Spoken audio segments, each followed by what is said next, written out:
It's another hot and balmy evening this evening in Johannesburg. The temperatures are rising once again and will be in the 30 degrees centigrade on the weekend. And a big welcome to everyone watching us this evening in South Africa, in Israel, in the United States, Canada, Panama, Argentina, and around the world. We've got a remarkable broadcast for you this evening. We'll be speaking to two international experts. First of all, we'll be talking to Colonel Richard Kemp, former commander of British forces in Afghanistan, a man who knows more about fighting terrorism than almost anyone in the entire world.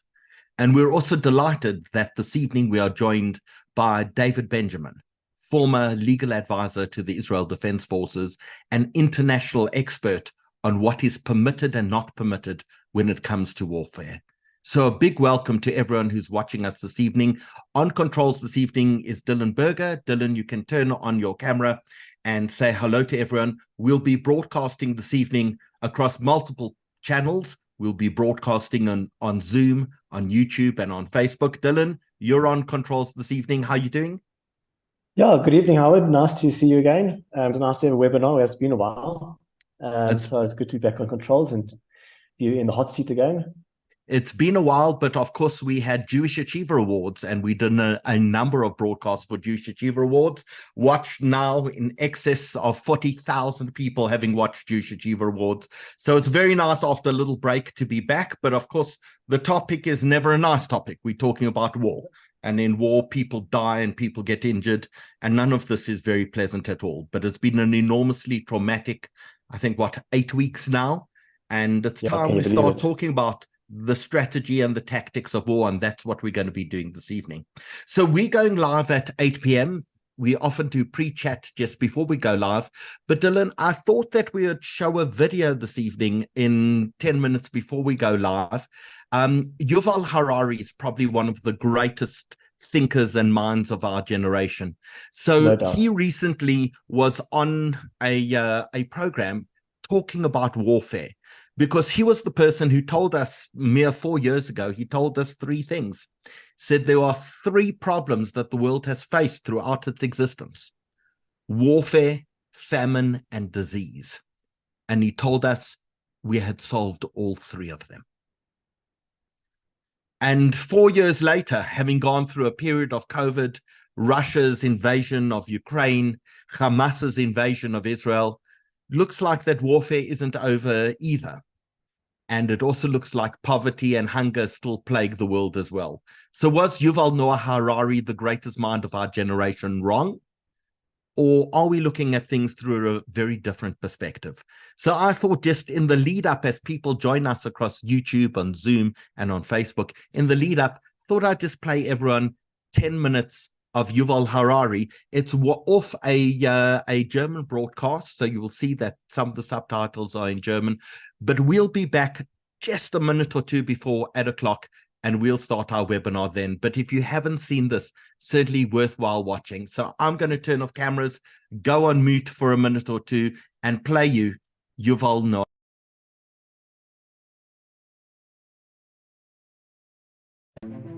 The number of escalating conflicts worldwide is increasing. Militärputsch in Myanmar. Der russische Angriffskrieg gegen die Ukraine.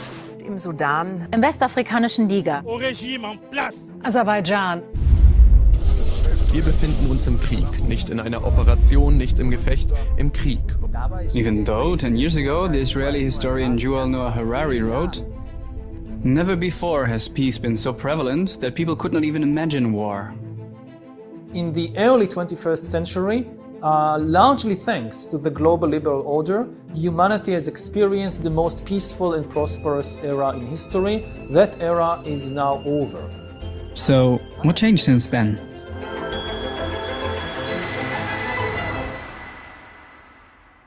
Ukraine, Sudan, Israel. Experts say we are witnessing a cascade of wars. The number of war casualties worldwide is increasing. We all feel pain.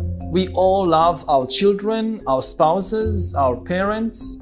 So instead of fighting each other, we should work towards our shared interests. This was the simple idea behind the global liberal order. Okay, stop. Global liberal order. What's that? After the Second World War, the US set up a complex system of alliances and institutions. The US, as the by far strongest military and economy, safeguards global stability. One unshakable unity of determination to find a way to end war. Member states commit to universal and liberal values. They cooperate in promoting human rights, in free trade, and they stop fighting wars of conquest. Indeed, our international order has been so successful that we take it as a given that great powers no longer fight world wars. The global liberal order was far from perfect, had many problems.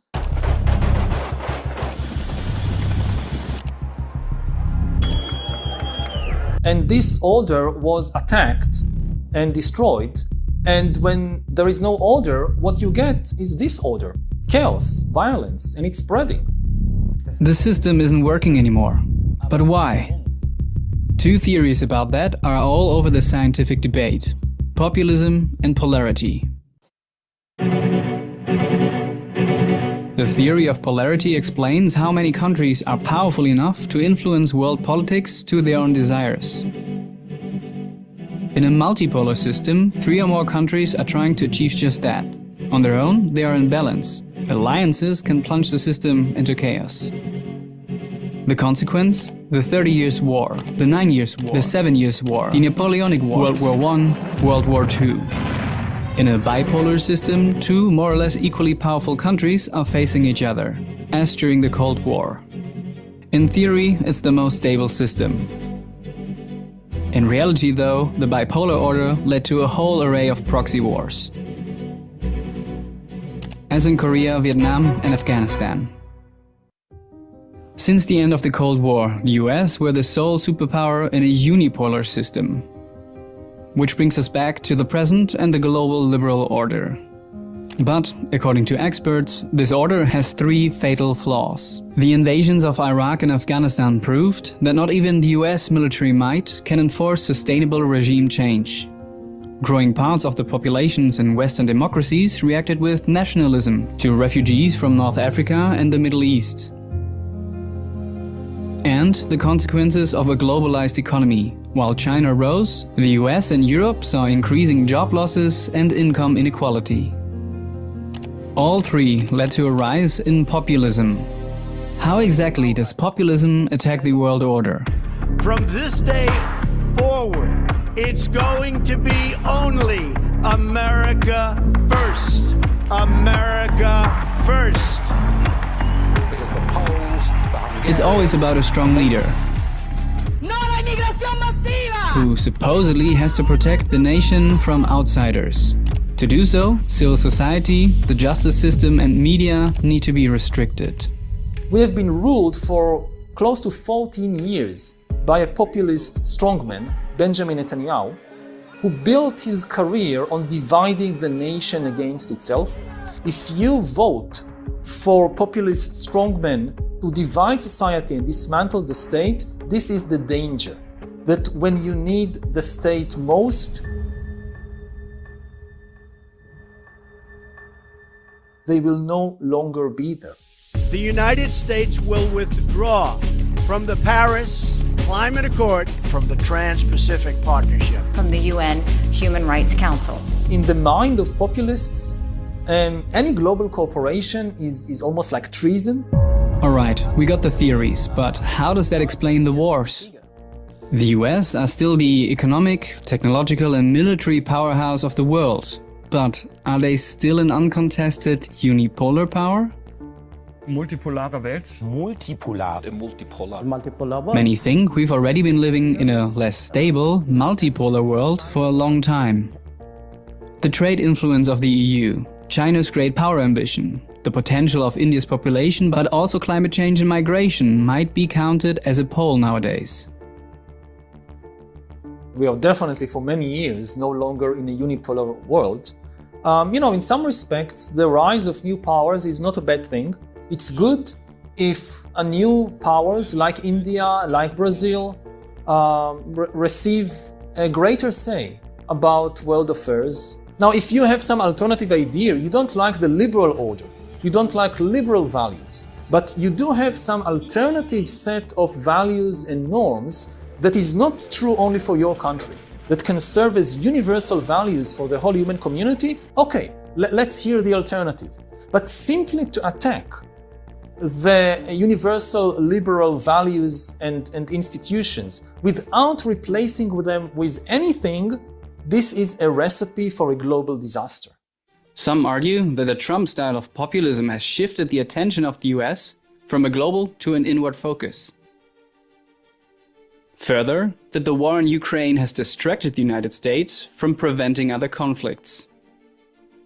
And third, the increasing violence from states like Azerbaijan, militaries in the Sahel region, or from the Hamas terrorists would show that they don't fear the US military might no more.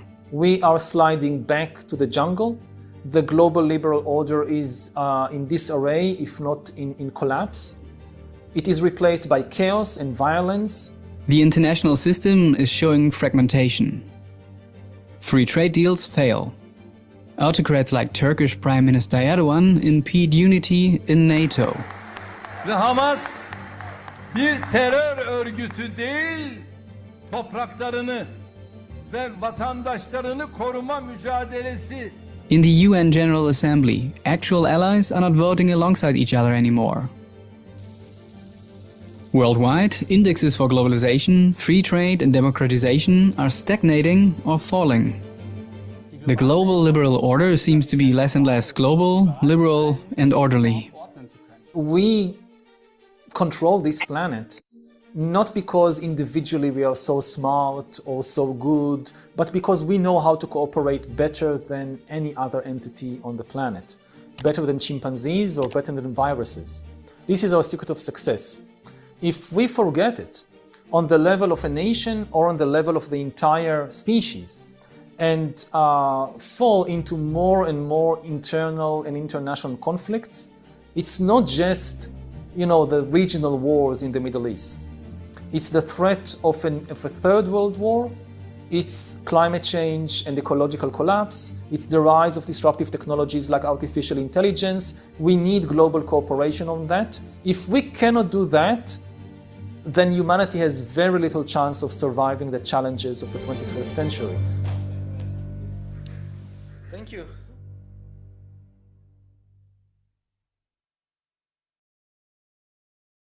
Those were the views of Yuval Noah Harari, probably the greatest public intellectual of our time. We're going to go live in exactly 2 minutes' time. And before we do that, a big welcome to our two guests this evening, Colonel Richard Kemp and David Benjamin. Let's unmute you, let's hear you, and tell us where you're joining us from.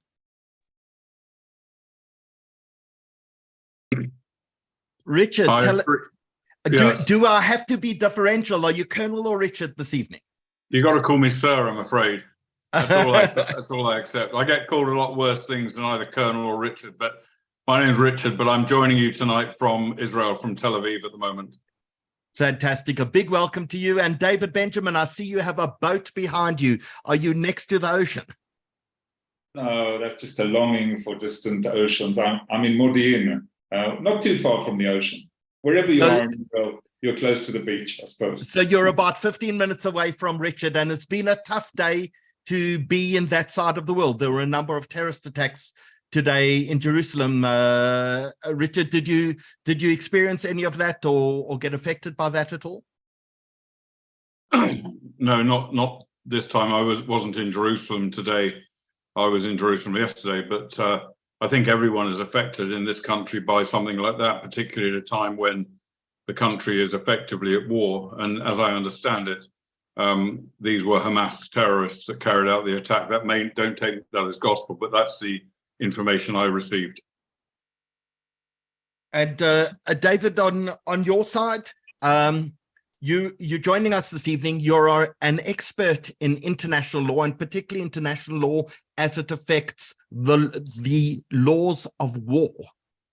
Correct. Correct. Yeah. At least I like to think so. But, yeah. Well, we have many questions to pose to you this evening about the laws of war and what is permissible and what's not permissible. But the time has just gone 8 p.m. South Africa time. And a huge welcome to everyone who's watching us around the world. We have very big audiences this evening in Israel, in the United Kingdom, in places like the United States, in Canada, and all over Africa, in places like Argentina, Panama, UAE. People are watching us this evening. So a big welcome to all of you who are joining us for our 163rd broadcast that we've done as part of this JR Live series. We're enormously grateful to have two international experts this evening and two towering figures who are joining us this evening. But before we begin, just a very quick reminder. On controls this evening is Dylan Berger. Dylan, a big welcome to you. Thank you so much for doing this evening. Let's quickly tell people what's in the Jewish Report newspaper this week. So please go. We distribute free of charge in about 242 locations around South Africa. And you can go and pick up your hard copy of the Jewish Report newspaper. On the front cover, you will see freed South African hostages grapple with reality back home. There were a number of South Africans killed on the 7th of October in Israel. There were 2 South Africans taken hostage, and we're enormously grateful that both of the South Africans taken hostage have now been freed. And shall we say, we're freed without the intervention of South Africa's Department of International Relations and Cooperation, who showed absolutely no interest whatsoever in trying to get the hostages freed from Hamas. So please go to your local Spar, your Checkers, your Pick and Pay, your supermarket, your butchery, your school, pick up a copy, a hard copy of the South African Jewish Report newspaper, obviously free of charge. There is one additional edition that's coming out next week, which will be the final edition of the year before we take a December festive season break. If you can't get your hands on a hard copy of the newspaper, please remember there are about 36,000 people that get our digital copy, our newsletter, and you can go onto our website at any point in time. There are about 80,000 unique users every month who go onto our website every month and download either the entire edition or look at the individual articles themselves online. So you can be one of them. The address is www.sajr, which obviously stands for South African Jewish Report. So sajr.co.za. And if you would like to refer this webinar or any of our previous 162 webinars that we've done to anyone, there is a link on our website. You will see Dylan has put it on. Just click on the webinar tab and you'll be able to see all our previous webinars, or you can go onto YouTube, onto the SA Jewish Report YouTube channel and see it then. So as we're doing this, I see people are telling us where in the world that they are, and we have people joining us. If I can just tell our guests, we have people joining us from Modi'in in Israel. Hello, Raylene. We've got people in San Diego. We have people in Cape Town. A lot of people, it looks like, are joining us in Cape Town, in London, in Auckland, New Zealand, Collins in South Africa. We have Grev in the Winelands, people in Cape Town, Netanya in Israel, Herzliya, people in New Jersey, Cornwall in the UK, people joining us around the world. So if you have a moment and you are watching us on YouTube, on Zoom, or on Facebook, please just take a moment and tell our guests where exactly you're tuning in from, so we know where our audience is this evening. And I see we have people in Radlett in UK and more people in New York busy watching us. So big welcome. Colonel Kemp, can we start with you? How do you become a colonel? Give us a few moments and a sense and a flavor of what it takes to become commander of the British forces in Afghanistan. Run us through a few highlights of your career, and what does it mean to you to be a military man?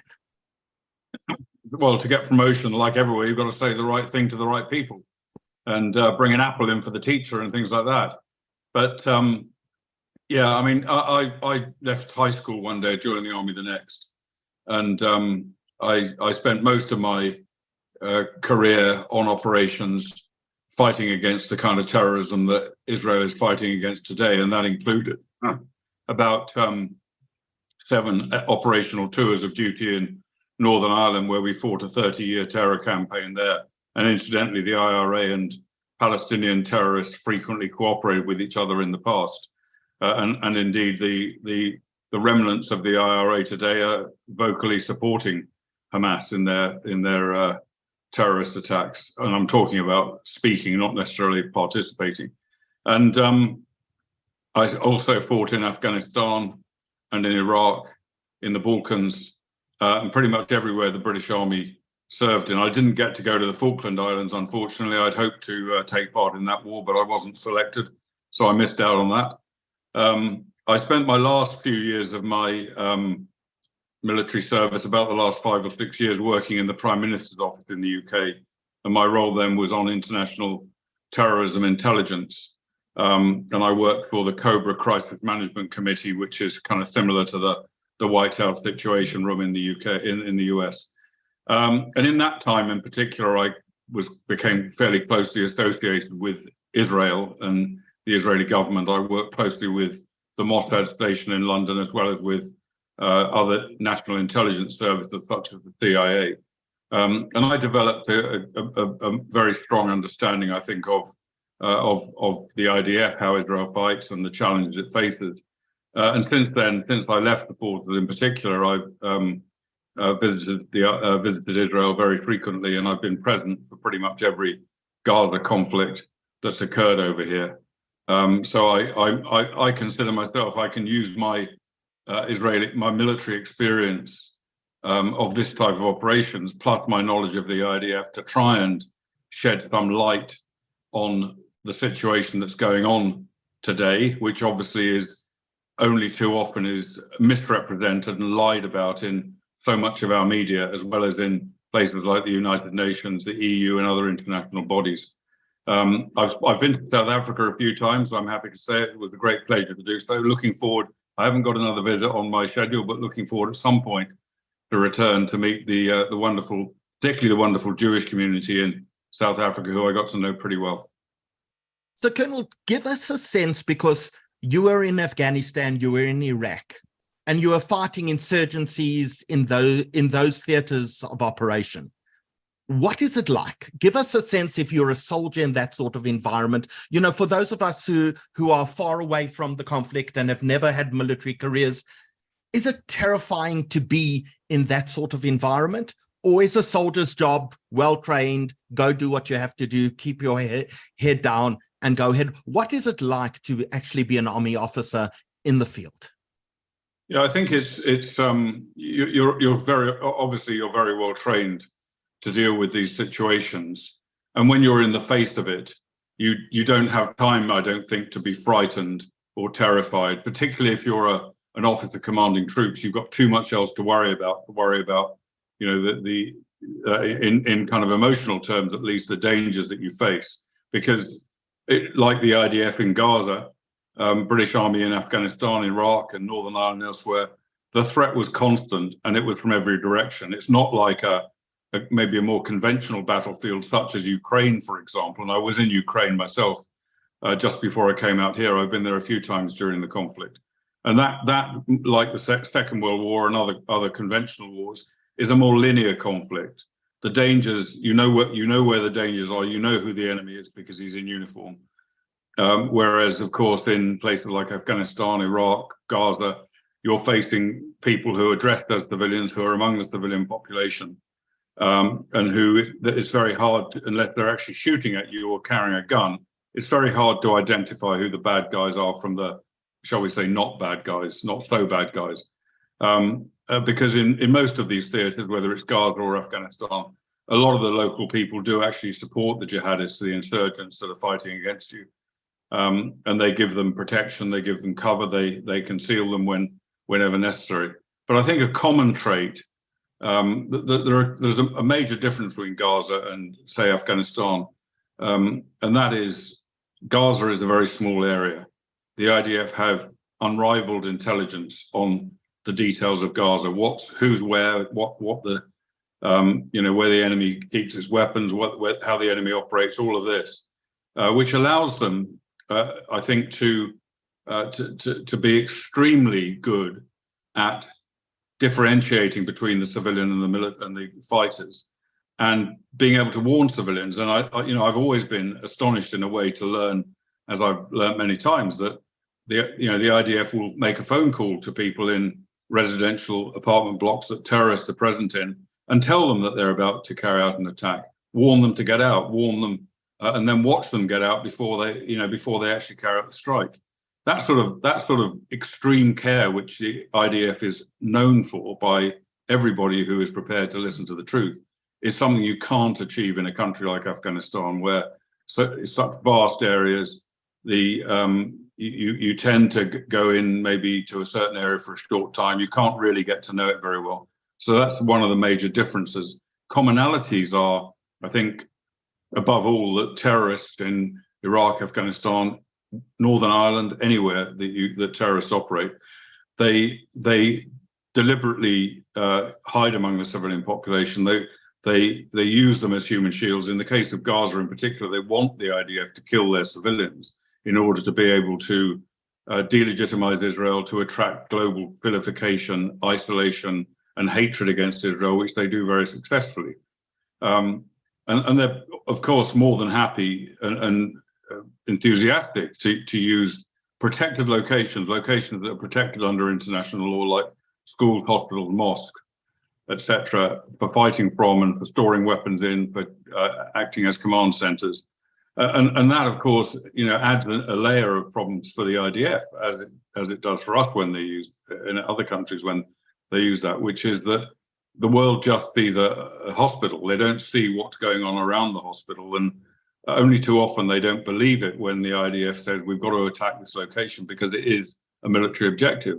And of course, under international law, if a place like that, a protected location, is used for military purposes, then subject to the obvious constraints of international law, those objectives can lawfully be attacked. So, Colonel, let's maybe start at the beginning. And the beginning is 7th of October. Were you surprised at the enormous success that Hamas had on the 7th of October? They breached the international border in 22 different locations. They targeted 30 villages and kibbutzim and army bases and a music festival. They killed about 1,200 people, primarily civilians. They injured in excess of 5,000 people, and they kidnapped over 240 people. In my mind, that seems like an extraordinary feat. Could Hamas, in their own planning, have ever anticipated how successful they were going to be on that day? I've been here since a couple of days after the 7th of October in Israel. And in that time, I visited Kfar Aza, one of the communities that was most heavily attacked, and also Sderot. And I've also watched the 45-minute video that the IDF put together to show to selected audience, particularly journalists and politicians. And I've seen, therefore, the immediate aftermath of what they did firsthand. It was absolutely devastating to see it and to watch the videos. And one thing that I think is notable about the video that I saw, there was two things really struck me. One was that I hesitate to use the term, but I think it is relevant, the professionalism and the skill of these terrorists. It wasn't like terrorists I've been operating before. These were well-trained, well-organized, well-drilled. They were operating as teams. They were communicating with each other. They were acting like soldiers, like conventional soldiers in a way. And that, to me, very clearly says these are not some ragtag terrorist bunch from Gaza. That's, of course, where they come from, but they've been trained by the Islamic Revolutionary Guard Corps from Iran, probably by Hezbollah as well. They've been trained. It has the hallmarks of the IRGC all over it. The second thing that struck me about it was the pure pleasure and joy that these terrorists were experiencing, butchering Jewish people and in some cases non-Jews, including murdering them, beheading them, raping them, burning them alive, and dragging some off into captivity. And that, frankly, although it was quite striking to see the pleasure that they got from it, but what they did was not a surprise at all. It was in no way surprising that they would behave in this way. This is characteristic of Hamas, and it's characteristic of jihadists like Islamic State and Taliban, Al-Qaeda, everywhere. This is the way they behave. It's alien to us, but it certainly isn't alien to them. In terms of was I surprised at the success and the extent of the attack, yes, I was. I think there were three very clear failures which allowed Hamas to achieve what they achieved. Dreadful that was. One was a failure of intelligence.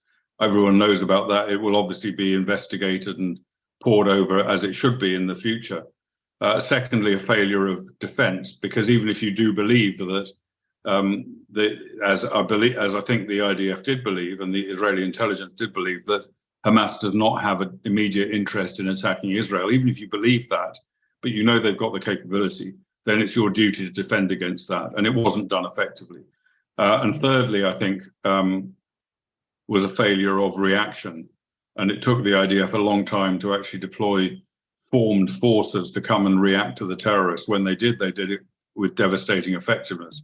I would, however, like to pay tribute to all of those people, whether they were civilians, off-duty soldiers, police officers, intelligence officers, who in many cases just came south. They, as we would describe it, they marched to the sound of the guns. They came south to help, and there was some incredible bravery shown by people from retired generals down to private soldiers who came to the fight. And I think that certainly should not be underestimated. Unfortunately, many of them died. But overall, it was a very significant failure for Israel, unfortunately, and a far greater success, I think, than Hamas could ever have expected to achieve on that day. So one of the things that was relatively unique about this attack as well is that we saw grotesque brutality. We saw beheadings, saw people burnt alive, we saw heads chopped off, we saw a pregnant woman being disemboweled and the babies dragged off, baby's head cut off. We saw all of that, and yet Hamas filmed it. They filmed it with their own cameras. They wore body cam, and the body cam footage has been removed from the Hamas dead. So there's evidence of probably one of the greatest war crimes ever recorded. Yeah, and this is something actually that is not a new development. This is something that the Islamic State excelled at. They made sure they filmed what they were doing, burning people alive in cages, for example, beheading people, other atrocities. They filmed it and got it out there on the internet. They wanted people to know what they'd done. They wanted to inspire other people. Grotesque though it sounds to any civilized person, they knew that it would have traction among certain elements of their own communities and jihadist communities around the world. And it's kind of in striking contrast. I'm not in any way trying to suggest that in any way that the Nazis were decent people. They certainly were not. We know that. It doesn't need me to say it. But they made sure they did not film their atrocities if they could possibly avoid it. There were some people who disobeyed the orders and did take some photographs, but by and large, they wanted to keep it secret. Not so for jihadists. They want people to know about it. And the really troubling thing is that a lot of people, a lot of jihadists around the world and their supporters have celebrated this footage. They're kind of showing respect to Hamas for doing what they did. And Hamas knew this would be the case. So it's part, the whole thing is part of their terror campaign. It's first of all intending to promote and get recruits to jihad, but secondly, it's to put fear and terror into their enemies, not just in Israel, but around the world. So given the fact that Hamas probably never anticipated how successful they would have been, is it that at the same time, they never anticipated the veracity of the response that they would receive back based on the success that they achieved on the 7th of October? I don't know is the answer to that. I would think so. I should think they probably expected a limited campaign in response to maybe a limited attack, which they probably expected. I would imagine they expected a limited campaign by Israel. But I think everybody should be aware, if they're not, that Hamas fundamentally, their overall strategy, although their founding charter, which they adhere to today, says that they have to destroy the Jewish state. That's their mission. They know they can't do that by military force. They absolutely know it. So why did they do these attacks? Why did they carry out the attack on the 7th? Why have they carried out repeated rocket attacks? Why have they dug tunnels to attack Israel from underneath the border? there's one reason why they do it, and that is to attract Israeli retaliation, Israeli defensive action against them. And they know, because of the way they operate, that if that happens, civilians are going to die in Gaza. They know that, and it's unavoidable, unfortunately, but they know it.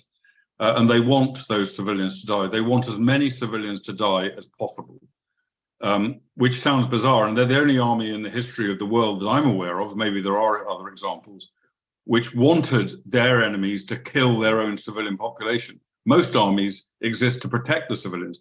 They exist to see them killed. Why?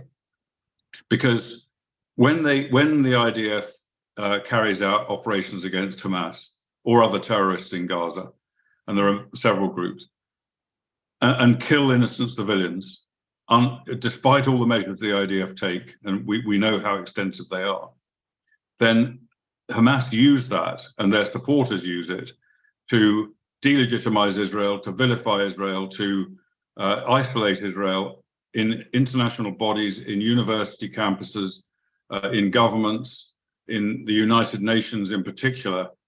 And that's the way they hope to get at Israel, to undermine Israel's existence in that way. And it works every time. It works very successfully. It's worked this time. We're seeing condemnation of Israel. We're seeing Israel accused of war crimes by people that don't even know what a war crime is. And we've seen it in the past. And the effect of every single UN, I've spoken at UN Human Rights Council debates on previous Israeli conflicts, and they always find, before the investigation begins, they found Israel guilty of war crimes and crimes against humanity. And what that does is encourage Hamas to do it again and again and again. That is the real cycle of violence in the Middle East, is not a cycle of violence between Israel and Hamas, because Israel is not a participant. Israel is a respondent in that situation. Whereas the UN and other international bodies and other people who support Hamas and media organizations like the BBC, they are active participants in the cycle of violence, because they respond to Hamas's atrocities and to Israel's response to that in exactly the way that Hamas wants them to. So, Colonel, we're going to come back in a few moments and talk about what should Israel do militarily, and ask you the question whether you were surprised that Israel was willing to put feet on the ground in a ground offensive in Gaza. But I have some questions for David Benjamin before we do that. But Dave, before I ask you my questions, I want to remind all the people watching us this evening on YouTube, on Zoom, and on Facebook that this is a conversation that involves everyone. So there's a chat and a Q&A section on Zoom. There's a chat section on YouTube and on Facebook. Please feel free to post any comments, any questions, and we'll make sure that those comments and questions are brought to our panel. And let's make sure we have a very broad discussion this evening. But Dave, you were former legal advisor to the Israel Defense Forces. And when something like this happens, October the 7th happens, the military probably has a process. How do we respond? What is a legitimate target? And how do you legally fight a terrorist organization that's often not dressed in uniform, that doesn't have military bases, that operates in civilian areas? Talk us through the process of the decision-making that happens in the IDF on how do you respond and what laws do you have to actually adhere to? Thank you. Well, first of all, not the only legal advisor to the IDF, but one of them. Another thing I have to say is that what an honor it is to share a screen with Colonel Richard Kemp. He's a man of exceptional bravery, wisdom, and integrity. I have to say, my late father served in the British Army. Far from being a colonel, he was a lance corporal who eventually got demoted. But there's something in Colonel Kemp's demeanor and mannerisms that reminds me of my late father. My late father was a rabbi, and he had this talent of getting people in the shul not to make a noise. He had that authority that Colonel Kemp has. So I respect him for that. Colonel Kemp is what I would call, in the fullest sense of the word, an officer and a mensch. And so again, great honor to be with you, Colonel Kemp. I need to point out, yes, I was a legal advisor in the IDF for many years, originally South African, as you probably guessed already, if you don't know. What I'm doing now, I'm not in any way representing anyone except myself, okay? Not the IDF, not the government, nothing. Okay, I'm just speaking for myself. Just need to make that clear before we go. Okay, so in answer more directly to your question, there's another general comment I want to make, and that is, when we talk about the laws of war, we have to make a very difficult leap, all right? This is a difficult leap for anyone with basic humanity, okay? Because the laws of war are very, very different to the laws of peacetime, okay? In war, things that we find completely abhorrent in peacetime become legal, okay? The most obvious example of that is that in war, it is legal to kill people under certain, obviously, with certain limitations. It's legal to destroy property. It's legal to deprive people of their freedom. Again, in peacetime, that's anathema. In war, it becomes legitimate. So we have to remember, we're making this giant leap into a world which is a terrible world. Okay, it's not the kind of world we want to see. Okay, and any normal person with humanity would be deeply troubled, okay, by the sights and the consequences of war. But remember, that's where we are, and so we have to kind of take a deep breath and just acknowledge that. So now let's talk about what the laws of war are. So the laws of war, first of all, you can find them in certain conventions, which are agreements between states. The most famous you've probably heard of, the Geneva Conventions, 4 Geneva Conventions, 1949, and also the protocols to the Geneva Conventions. There's an important concept which we call customary law, right? Not every country is signed on to every convention, but there are all sorts of principles which have become what we accepted generally as customary law, and those bind you whether you like it or not. Okay, that's the basic layout of the laws of war. Now, it's important to stress the laws of war have another name. They're also called international humanitarian law, or the laws of armed conflict. All right, it's the same thing. Not everyone gets that. It's different to what we call human rights law. Human rights law is centered on the rights that individuals have, generally speaking, in peacetime. Those are, for the most part, suspended in wartime, and a different system of law kicks in. That's international human rights law. International human rights law is international humanitarian law. Sounds very similar. There's international human rights law, which is about individual rights that people have, and international humanitarian law, which is actually about obligations of parties to armed conflicts. It's actually a very different aspect. Now, in Israel, international humanitarian law is written into the standing orders and the modus operandi of the IDF. So when the IDF trains and prepares for any conflict, it does so in accordance with international humanitarian law. And it makes use of legal advisors like myself in order to do so. But the upshot of that is that any soldier or commander who receives an order from above in the IDF chain of command, that order, assuming everything's working correctly, will be in accordance with international humanitarian law. That's just the way the IDF works. I have to point out in parentheses that Israel can be a very confusing place because of our political system, the way things work, the fact that we're a very free country, people can express their opinions freely. There's not a lot of discipline even within the government about what people say. So you might hear a lot of bluster and all sorts of troubling statements by people where you think, hang on a sec, if Israel's going there, maybe there is a problem. Okay, what I'm here, to the best of my knowledge, is to assure you that the IDF is a professional body and it works according to international humanitarian law, by definition. That's the only way it knows how to work. So what does that mean, international humanitarian law? Well, first of all, there's the basic logic behind it is that wars can be fought. It may sound a little bit counterintuitive, but it's probably true. Wars can be fought causing a lot fewer casualties and destruction and injury than previous wars have known. Okay, obviously the great wars, World War I, World War II, which actually they spawned the development of international law, the Geneva Conventions, etc. Okay, the idea being that countries can fight each other, like all out in war, okay, and they can win the war, but without having to cause all kinds of harm, which were caused very, very dramatically in those wars. Okay, so an example would be harm to civilians. Okay, so in a theoretical case where two law-abiding countries go to war, let's take, I don't know, Australia versus Canada. Okay, I hope that's a completely hypothetical situation. But two ostensibly law-abiding countries, if they go to war, okay, they will be able to do so causing very little collateral damage. Collateral damage being the euphemism for civilian casualties and harm to civilian objects. Okay, because they will focus their attacks on military targets, okay, and keep civilians out of the way. When I say keep civilians out of the way, there's two sides to that.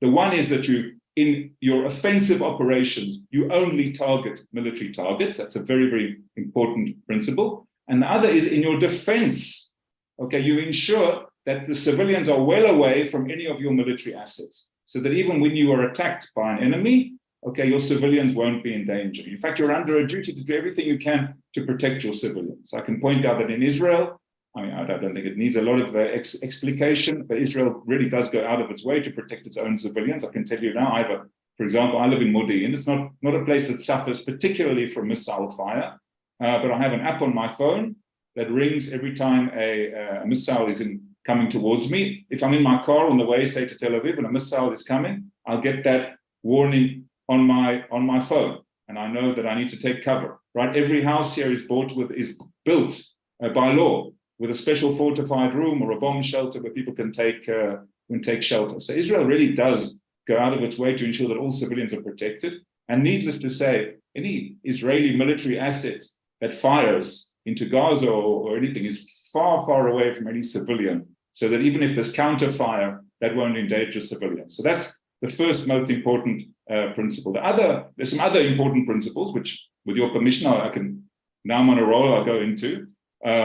Quickly, because we want to do lots of interaction, please. Very quickly. Okay, so let me just mention two more. The one is that you take all feasible precautions to prevent harm to civilians.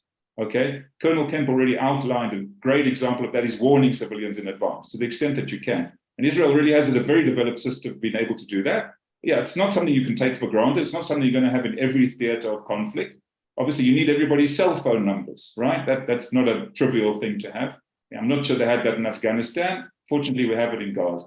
Yeah, obviously, we lack the intelligence very, very badly in other ways, but that's in that sense, we certainly have that ability. And that gives us the opportunity to be able to attack military targets of high military value and not harm civilians. When I say not harm civilians, of course, that depends on civilians cooperating.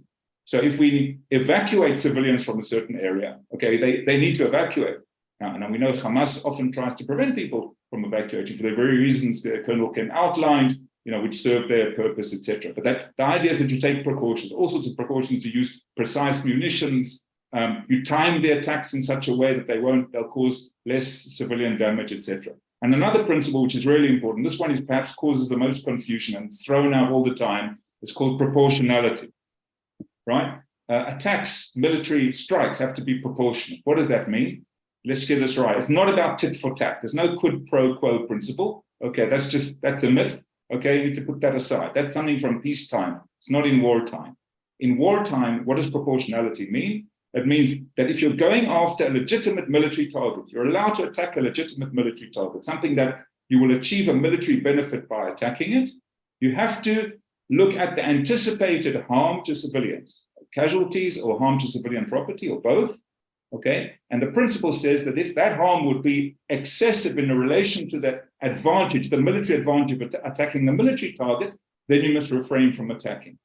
That means, if to paraphrase, that means you have to weigh up the value of the military target. You have to weigh up the damage, the potential damage to civilians. Okay, and if the potential damage to civilians is too high, then you may not attack.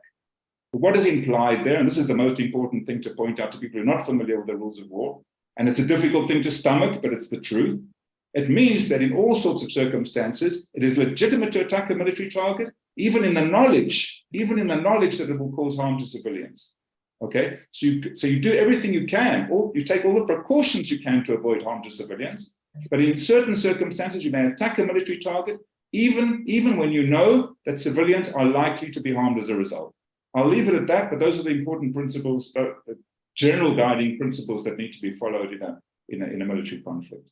So, Dave, just very quickly before we go back to Colonel Kemp, we've seen, for example, Israel using knocking bombs. So they tap on the top of the building before they attack the building to give people time to evacuate. They drop leaflets telling people that your area is about to be attacked, please go. And we've seen this amazing thing of telephone calls, which we don't think we've seen anywhere else in the world, in order to tell people they need to get out of that area.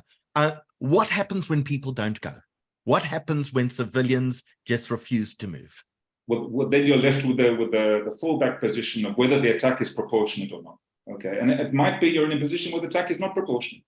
There are too many civilians. If the value of the target doesn't justify it, then you can't attack. Of course, that's a built-in advantage to an organization like Hamas.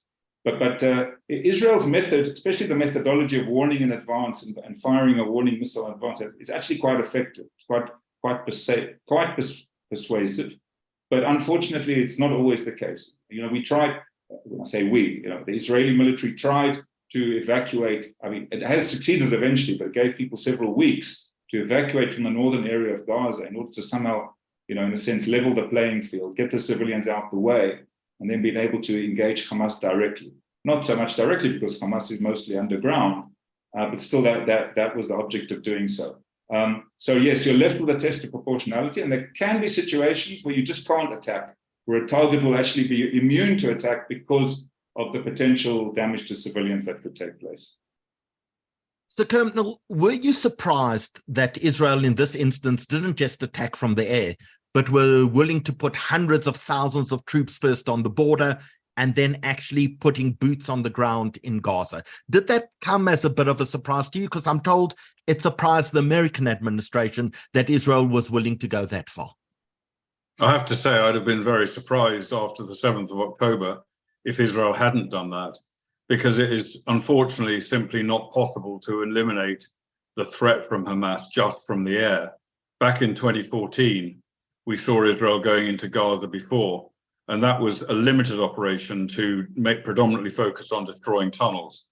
And I think it was inevitable that after what happened, you know, in my mind, the world changed on the 7th of October, just like the world changed on 9/11, except the 7th of October was a great deal worse than 9/11. If you look at comparative population ratios, it was something like the equivalent of 10 or 15 or more 9/11s in one day in Israel. So, you know, there was no option. There was no option for the Israeli government other than to initially launch an air campaign, which which eliminated a significant amount of Hamas capability and made life easier for the IDF going in on the ground later. That was a necessary precursor, 3-week air campaign. It also, as David said, it also gave time to get the civilian population, or as much of it as possible, out of northern Gaza down towards the south before the IDF went in on the ground. So the short answer to the question is no surprise whatsoever. And every country in the world faced with a situation like that would have done exactly what the Israelis did, except maybe not as effectively. So talk us through military strategy. How does it work? Do the aircraft always go in first, bomb as much as they can, and then the army follows? How when you plan militarily for something like this, what is the process that you go through? Well, it obviously depends totally on the situation, but just one comparison is the Gulf War in 1991, which I was involved with, with US forces with British allies and French and other Arab countries went in to effectively to liberate Kuwait from Iraq. And in that conflict, and of course, you know, many people will remember that in that conflict, Saddam Hussein fired Scud missiles into Israel in order to try and get Israel to join the fight. It was kind of a little bit like the Hamas strategy, get Israel into the fight, which would have the effect of breaking up the coalition, because many of the Arab countries, if not all of them, would have probably then left the coalition. But nevertheless, that campaign began with an air war. It was, I think it wasn't 3 weeks, it was something like 2 months, I think. I can't recall exactly. Something like 2 months of air war against the Iraqis. And the reason that you need to go in from the air first, if possible, it's not always possible, but if it is possible, is because you can establish air superiority or air supremacy, which means air supremacy means that the aircraft carrying out the attacks are at virtually no risk at all themselves. So they can do a lot of damage without any real possibility of damage to them. And that's necessary because when the ground forces go in, it's necessary the enemy's been softened up as much as possible to reduce the risk to the ground forces. Because of course, you know, people often forget this. They talk about civilian casualties, they talk about Hamas casualties. People very often don't think about Israeli military casualties, which is extremely important. An Israeli soldier's life is no less valuable than anyone else's life. And a commander who's devising the strategy has a duty to prosecute an operation or a war in a way that minimizes his own casualties, his own military casualties, for two reasons. One, a moral reason, obviously the value of life, and secondly, because you need as many soldiers alive as possible to complete the operation.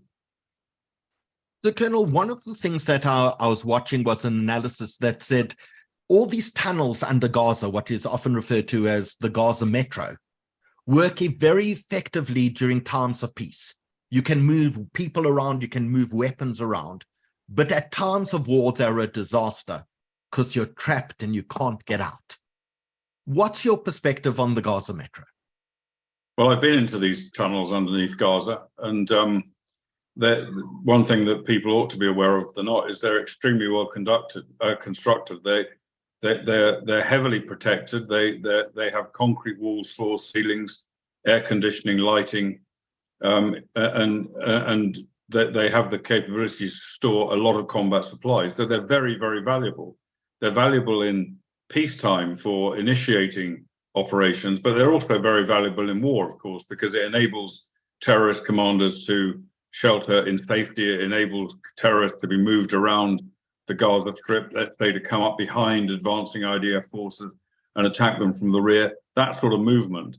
But yes, of course, there is a danger in doing that, because it does. If your enemy knows what they're doing, then they can blow up the tunnel or destroy the entrances of the tunnel and trap you inside. And that's what the IDF has been doing in a lot of cases here.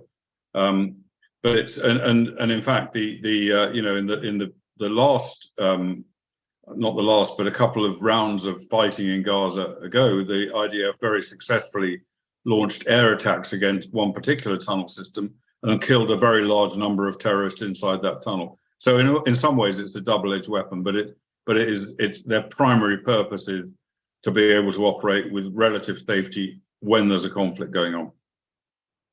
Dave, if we can turn to you, because what is a legitimate target and what is a non-legitimate target becomes a very complex issue in an environment where these tunnels run through and under hospitals, through mosques, through schools, where rocket launchers are in the playgrounds of schools or in cub centers attached to schools.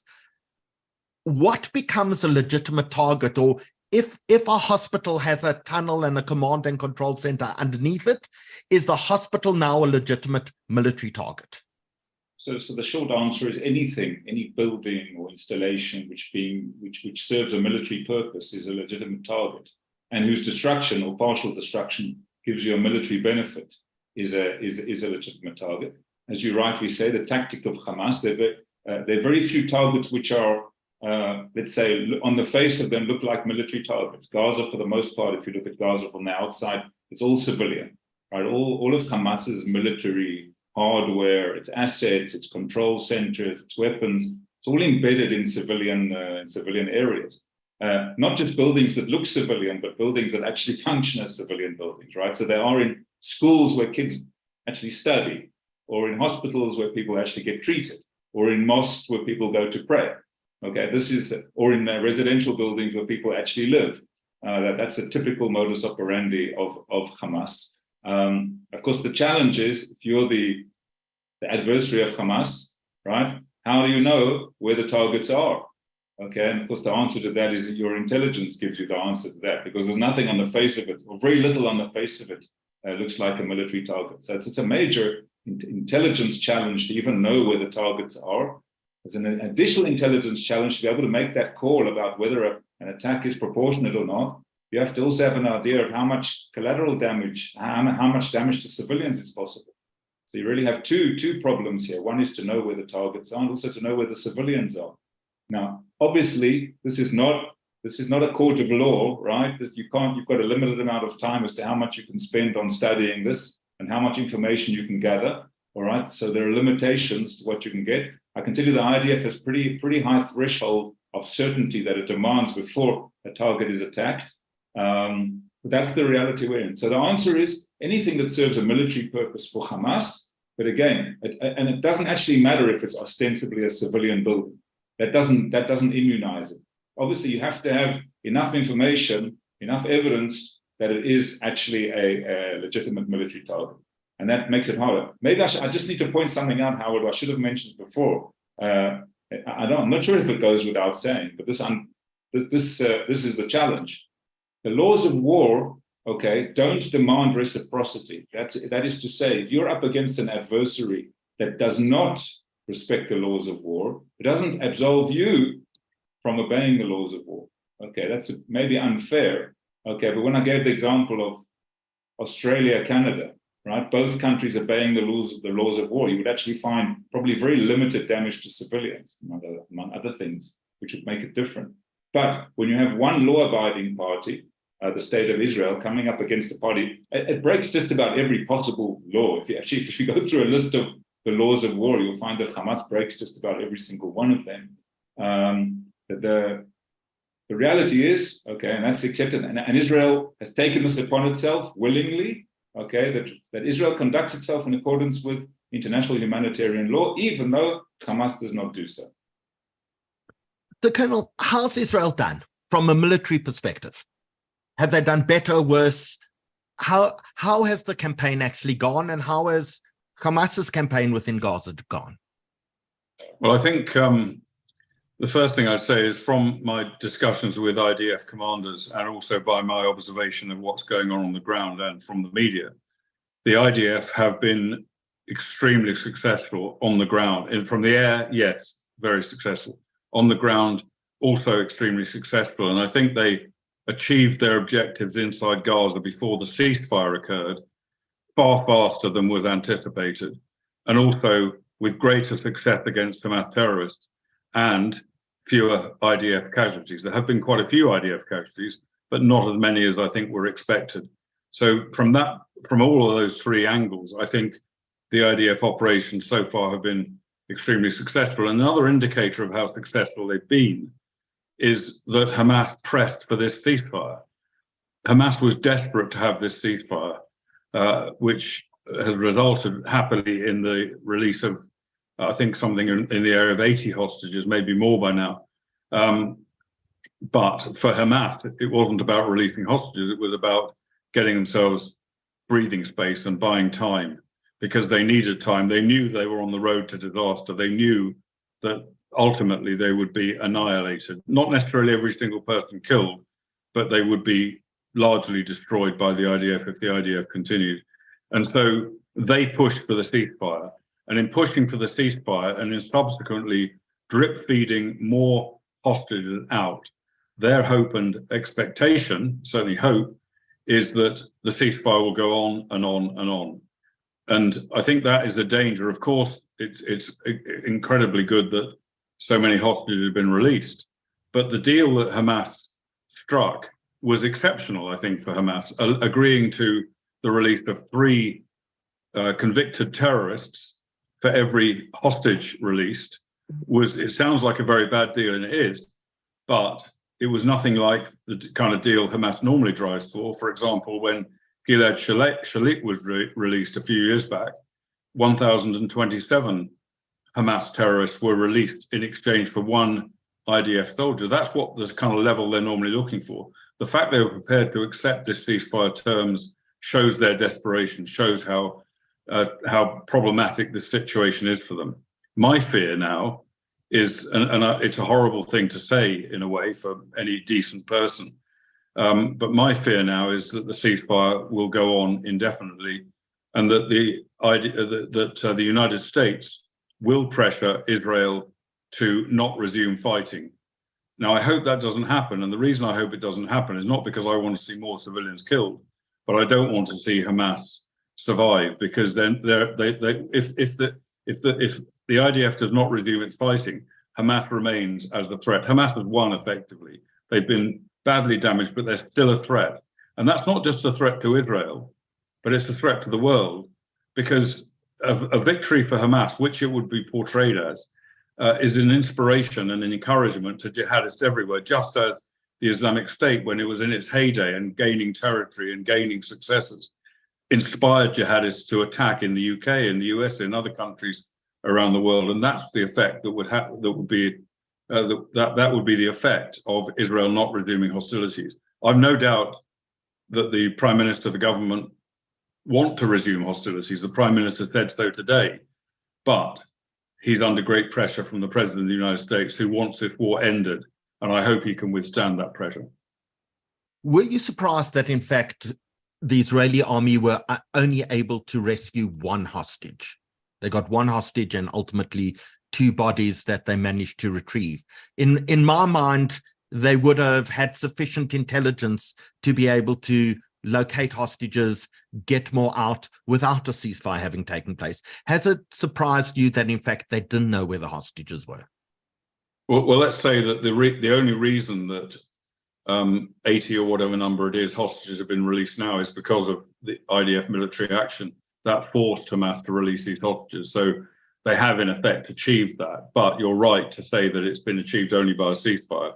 And no, it didn't surprise me that the IDF got only one hostage out so far through their own military action. I've been involved in hostage rescue situations on several occasions of British citizens captured and kidnapped and held hostage in Afghanistan and in Iraq. And I think, I forget the exact number, but something like 6 or 7 of those situations I was involved in.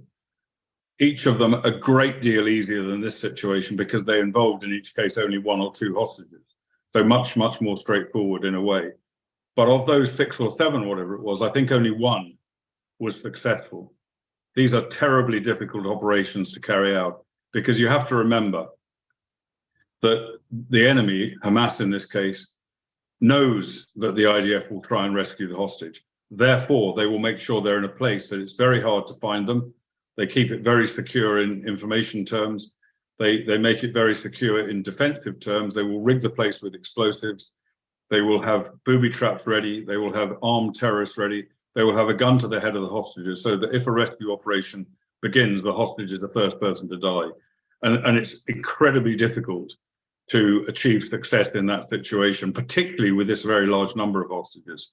And I think I would just point to 2 things that you must have to carry out a successful rescue operation. And even with them, it doesn't mean it's going to succeed. And the first thing is pinpoint intelligence, exact location where the individual is. And you have to also assume that the terrorists are going to move them from time to time. So you may be back to square one once you've got that intelligence. And secondly, you've got to have surprise. If you aren't able to achieve surprise, as I've just described, the terrorists will kill the hostage straight out and probably try and kill the rescuers as well. So you've got to get surprised somehow. If you don't have those 2 things, you've got no hope, and they're very difficult to achieve. David, one of the things that came out of the hostages that were released yesterday is one of the hostages told reporters that they were held captive in the attic of a school principal or a school teacher, an UNRWA school teacher's attic. So hostages are being placed in the middle of civilian infrastructure once again. Now, one of the other hostages said they were held captive in a doctor pediatrician's home, and they could hear the doctor treating the patients in the house. How clearly, once again, turning all of that civilian infrastructure into legitimate military targets. Yeah, those individuals would, because they would be taking a direct and active part in hostilities, the doctor, the UNRWA worker, yes, they would become themselves legitimate targets. Okay, they're helping Hamas in advancing its hostilities. That's a terribly unfortunate reality, as Colonel Kemp said.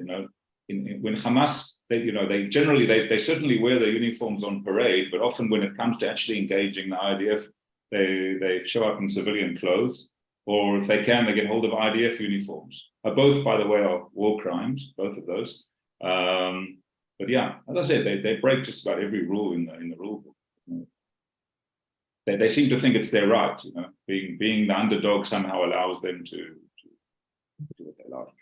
And a lot of the world seems to accept that approach. Colonel Kemp, let us presume that you were advising the IDF. I don't know if you do or you don't. What do you advise them relating to hostages? Do you say, give the ceasefire, allow Hamas to reorganize, rearm, and have difficulties starting the conflict again in order to destroy Hamas, but at least get as many hostages out as possible? Or do you say the military objectives are more important? If you were in that difficult position to have to give that advice, what call would you make? What advice would you give? Well, the first thing I'd say is the IDF don't need my advice. They know their job and they're doing it very well. But if I was in that position, then I would, there are two aspects really.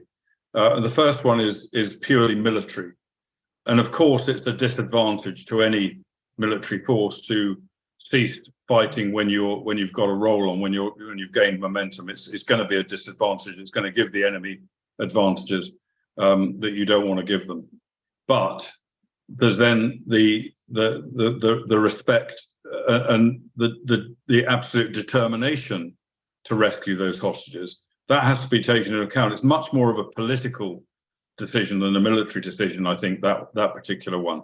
From a purely military perspective, I would say push forward, carry on attacking, and do everything to get the hostages out. But with a political headline, I would say that I would agree with the decision taken to go for this deal.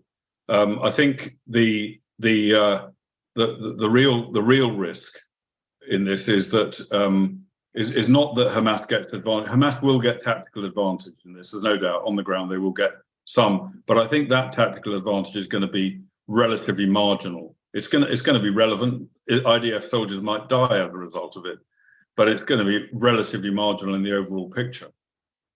Also, Israel will have time. They will have spent time. I'm absolutely certain the IDF will have spent time studying the lessons learned already from this war, seeing how Hamas fights, seeing how they operate, communicating that, retraining their soldiers, preparing for the next stage, and making themselves more combat effective as a result. So there might be a bit of a balance there.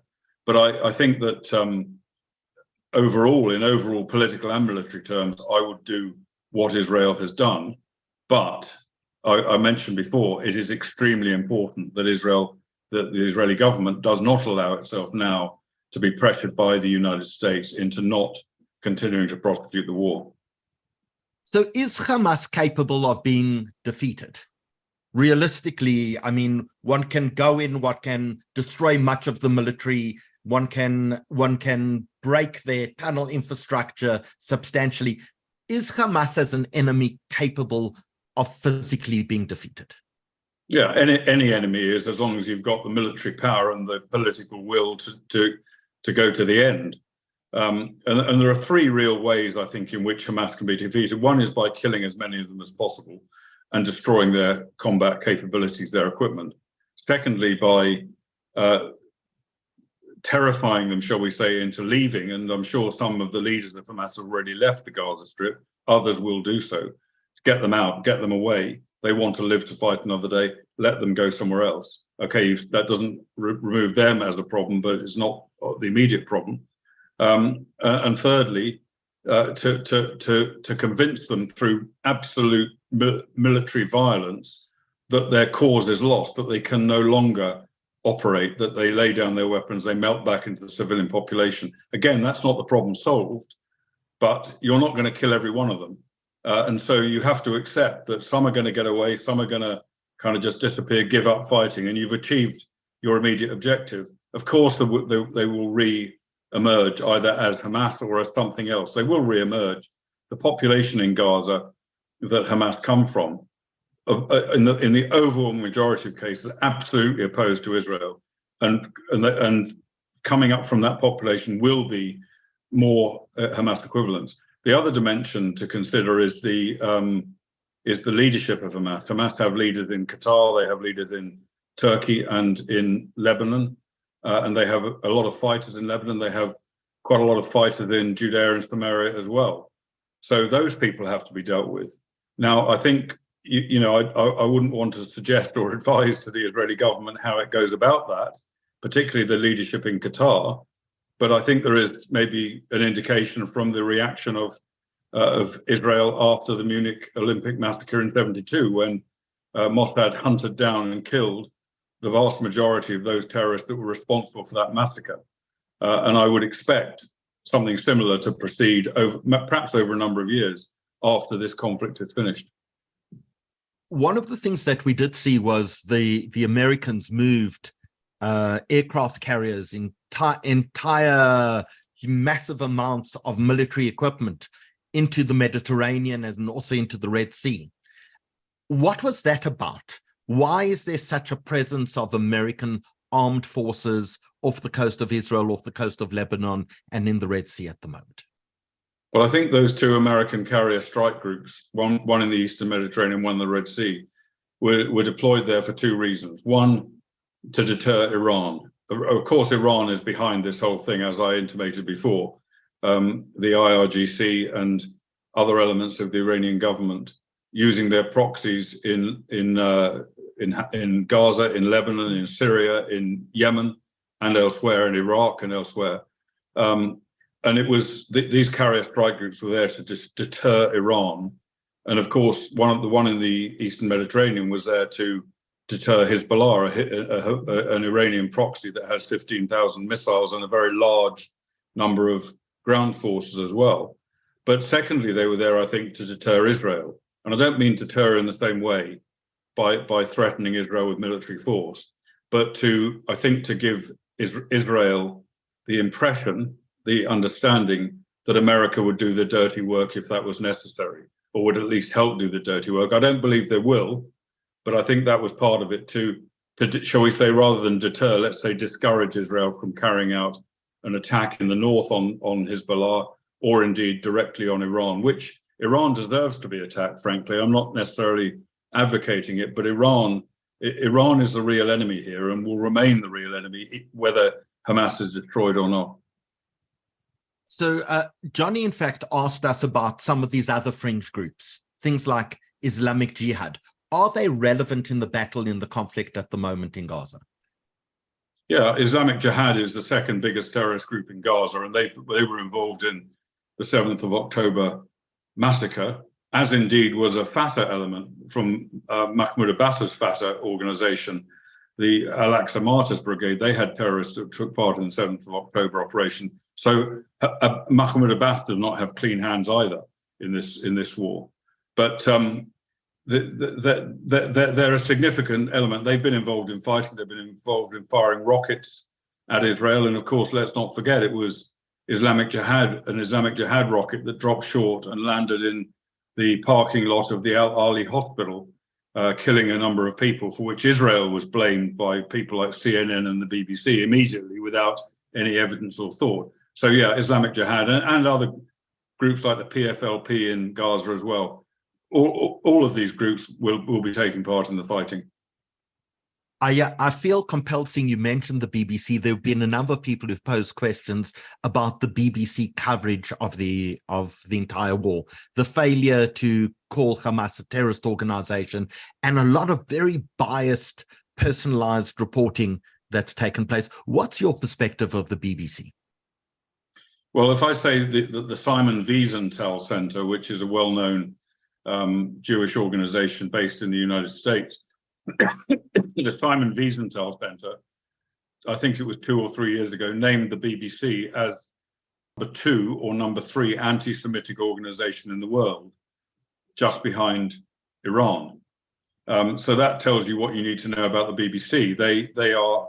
They're absolutely fundamentally opposed to Israel. They won't. That's not a formal statement, because of course the BBC is effectively the state broadcaster of the UK. All of us British people pay our license fee for the BBC, and they should be independent, but they're far from independent.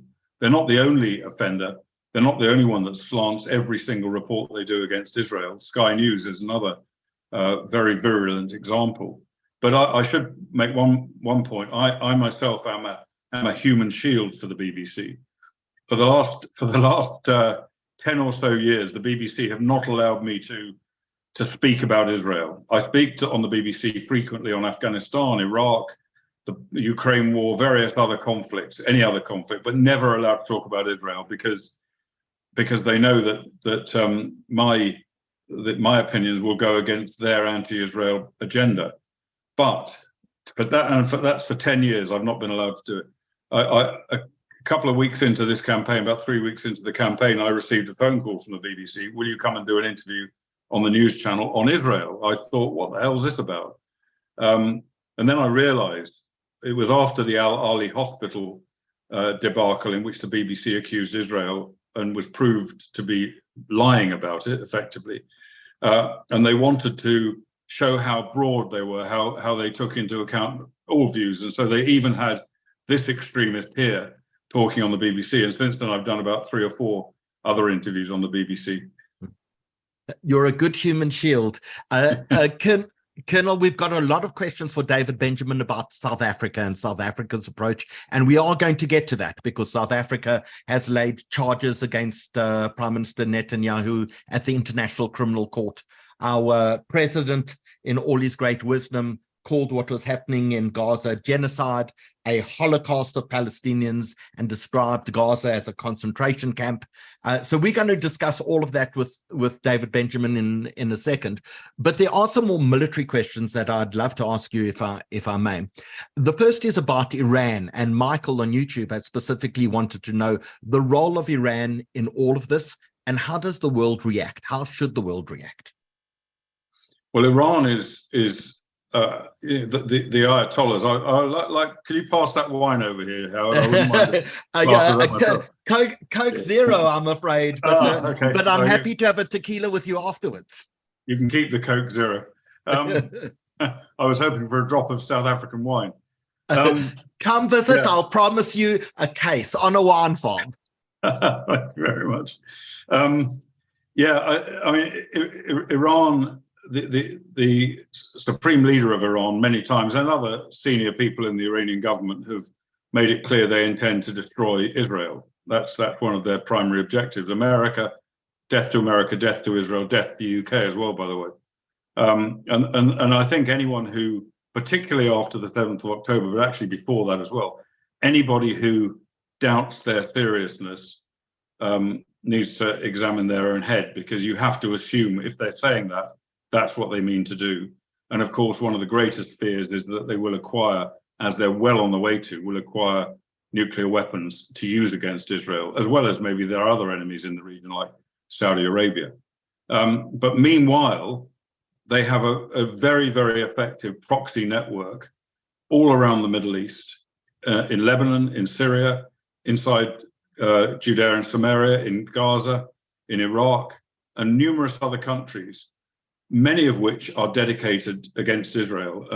And for example, Hezbollah was created by Iran in the early 1980s, and have fought and carried out many attacks against Israel, including intensive attacks over the period of this particular conflict.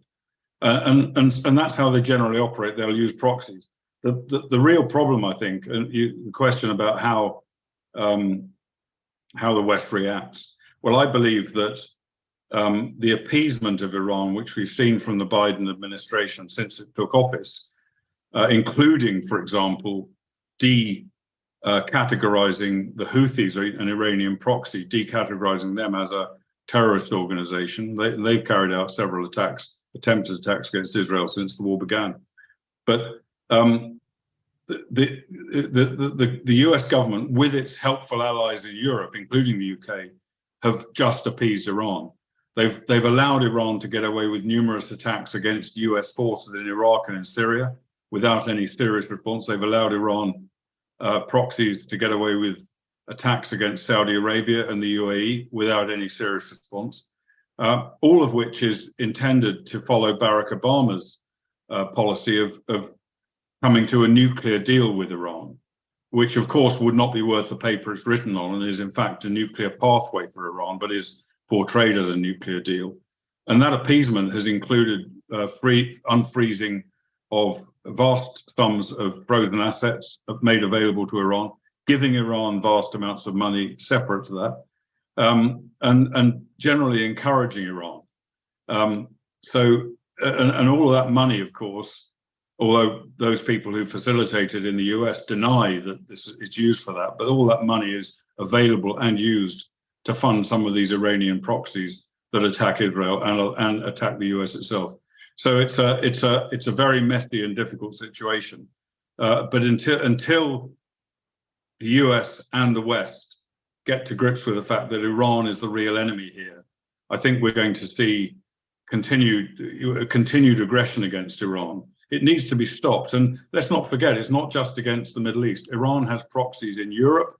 It undoubtedly will have proxies in South Africa. It has proxies in America. It has people who are ready to carry out terrorist attacks when required against countries around the world.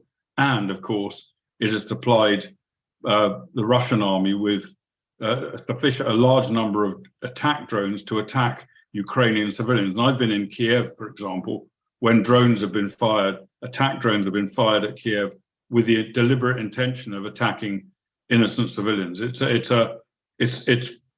probably, not necessarily the most powerful country in the world, but one of the greatest supporters and sponsors of terrorism. So, Colonel, we can't predict the future, but that doesn't mean to say that it's going to stop us. When the ceasefire or this pause, as people refer to it, ends, what happens then, and what is the end game? How does this entire conflict play out over the next few months? What happens in 2 months' time? Well, I hope the ceasefire will end at some point. I hope after all the hostages have been released, or if there's no prospect of any further release, and as soon as possible. And then the IDF has still got some operations to conduct in the northern part of Gaza, and undoubtedly very quickly afterwards or concurrently will move south as well into Khan Yunis and Rafah. So they will have to attack Hamas in the southern part of Gaza. That's going to be a hugely challenging operation because the vast majority of the Gazan population is now down in the south.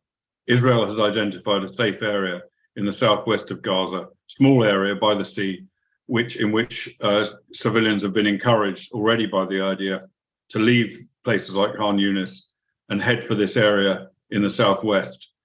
And disgracefully, the UN was asked by Israel to set up a refugee center there to look after these refugees, and declined to do so on the pretext that this was going to in some way be collaborating with Israel's war, which of course is not true. It was simply to try and take care of those civilians that were forced to take refuge in the southwest. And that's I think a disgraceful a policy of the UN, which does need to be examined further. So that's the future, I think, is intensive operations in the south, probably quite protracted because of the large number of civilians. And after that, once the IDF have decided they have completed the destruction of Hamas, or at least the removal of the ability of Hamas to threaten Israel, then, in my opinion, the IDF have to remain in Gaza. They have to remain in Gaza permanently. And that could be, obviously, the decisions are taken by the IDF. They will have to figure out what they want to do, but that could be a permanent presence of the IDF throughout Gaza. It could be maybe the construction of buffer zones inside the Gaza border, which no one's allowed to live or move, and is monitored by the IDF. It could include IDF forces on the border or in the buffer zone, ready to move in and out however they wish. Because as I mentioned before, even once Hamas has been removed, there is there's every likelihood, in fact, there's a certainty that a successor to Hamas will arise inside Gaza or attempt to, and the IDF will have to police that in the same way as they've been policing, let's say, Judea and Samaria. Is it too optimistic to believe that this may usher in a new era after the war, in the same way that after the Yom Kippur War in 1973, it opened the way for Egypt and Israel to make peace together? Is it too much optimism to believe that maybe the vast amount of destruction and the price paid in this war may move people towards peace? I think the one optimistic note that I would sound is one of the reasons I believe that Iran launched this operation using its proxy Hamas was because of its concern about the approaching normalization of relationships between Israel and Saudi Arabia, and I think it wanted to disrupt that. That's something it will do its best not to tolerate.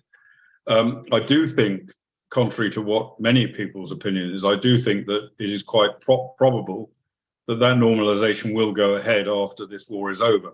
And I think to get Saudi Arabia to normalize with Israel, we'll get numerous other Arab countries to join as well, following on the footsteps of the Abraham Accords.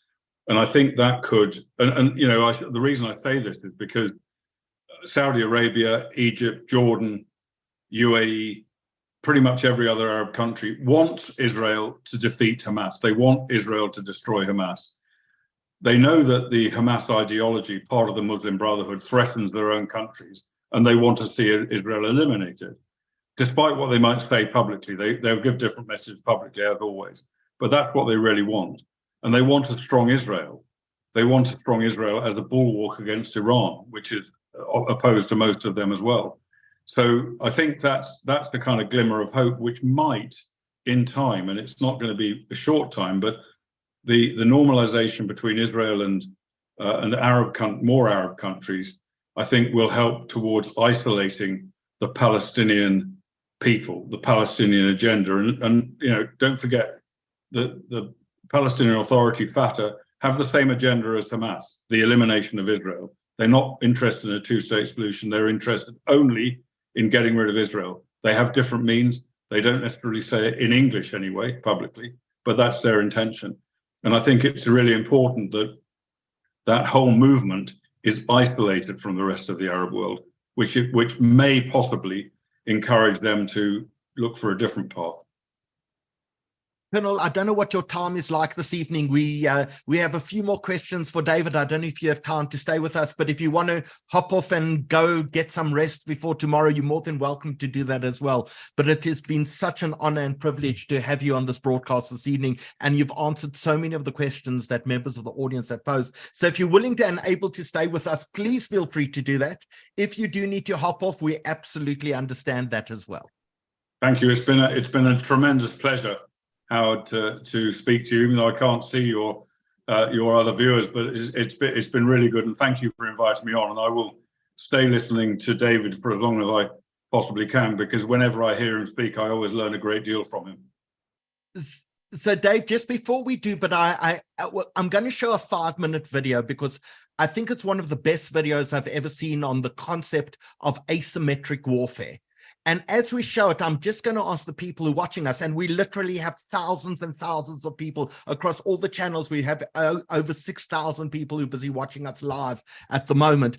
I'm just going to ask people to leave a message for Colonel Kemp as well, and just show some of their appreciation for both him and for you for joining us this evening. As we show this very short 5-minute video, it's by a man called Nick Freitas. I don't know if either of you have come across him. Former American military individual, and now a senator in the Virginia Senate. But I think he encapsulates in 5 minutes a remarkable understanding of Hamas's strategy and how they use people in the West to, in fact, fight their battle for them. And when we've watched these 5 minutes, Dave, we're going to come back and we're going to talk to you about some of these bizarre statements that have come out of the South African government. And we're going to talk about what is genocide and what is apartheid and what is a Holocaust and these charges laid at the International Criminal Court. We'll do that in about 5 minutes' time. Why would a battle fought 54 years ago provide key insight on what Hamas's strategy is today? Asymmetric warfare. It's a term that most people don't really understand. Before I did this, I was a United States Army Green Beret, and I did a couple of combat tours in Iraq, and needless to say, asymmetric warfare was kind of our thing. So in practical terms, it is a type of war between belligerents whose relative military power, strategy, or tactics differ significantly. And as a result of this, the weaker opponent will use unconventional tactics in order to maximize one's strengths against a stronger opponent's weaknesses or vulnerabilities. For instance, an insurgent force does not have the freedom of movement or firepower necessary to attack a forward operating base or a heavily armed column. So instead, they focus on softer logistical targets. They may choose to use a remotely activated roadside bomb instead of engaging in direct fire. In many situations, the weaker adversary has fewer personnel and resources, and so a significant part of their strategy is to preserve those limited resources and use the munitions that they have to the greatest possible advantage. But here's the thing. To pull this off long term, you generally need a consistent means of supply combined with enough territory to hit, run, and then hide. And Hamas doesn't have these things, at least not in sufficient supply to win against the IDF. So what's their strategy? What can Hamas leverage that will allow them to conduct offensive operations against a much stronger opponent and then avoid getting destroyed by the IDF's vastly superior military capability? And the answer to that question, as horrific as it is civilian casualties, but probably not the ones you're thinking. To understand this, let's discuss that example 54 years ago. The Tet Offensive in the Vietnam War virtually wiped out the Viet Cong. It was by every objective measure a complete tactical failure, but strategically, it was invaluable. Because while achieving none of its military objectives, the Tet Offensive shattered Americans' perspective on the situation on the ground.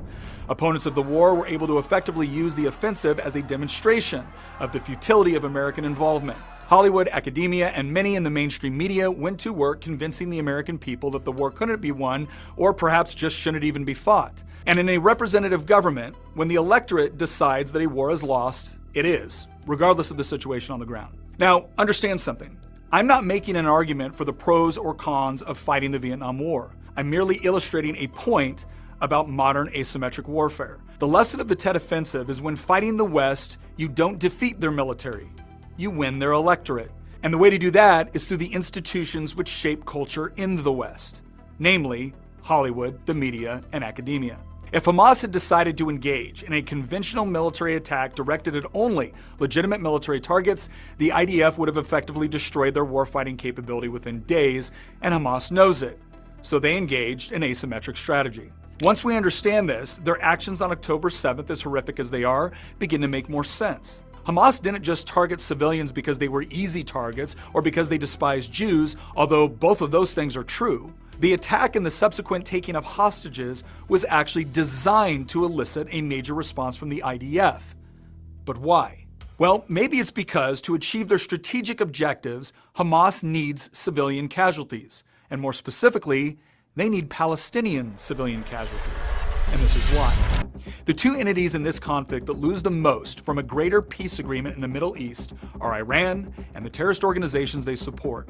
Upsetting this process requires much more than the random launching of rockets into Israel or strikes against legitimate military targets. The IDF is more than capable of handling such incursions, and the Israeli people have become all too accustomed to weathering such attacks without demanding an overwhelming military response.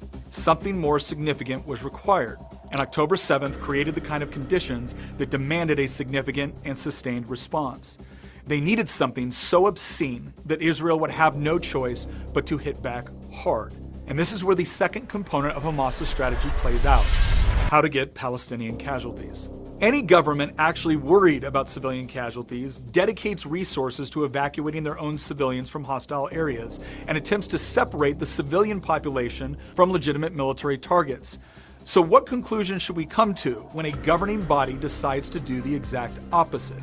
In this asymmetric environment, Hamas is not only incentivized to kill Israeli civilians, they are incentivized to maximize their own civilian casualties in the short run in order to elicit Western intervention on their behalf. As easy as it might be to explain Hamas's strategy away as nothing but mindless bloodlust, it is actually more sinister than that. Hamas is responding to the incentive structures certain elements within the West have created.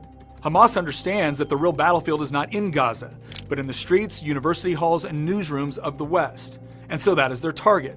And while a ceasefire seems like a humanitarian response to the tragic death of civilians, leaving Hamas intact as an operational and governing body will ultimately just reinforce that the perverse incentive structure remains the same. And that while the West may claim to not negotiate with terrorists, they always seem to force Israel to as soon as it becomes politically inconvenient for them. So here's the hard reality.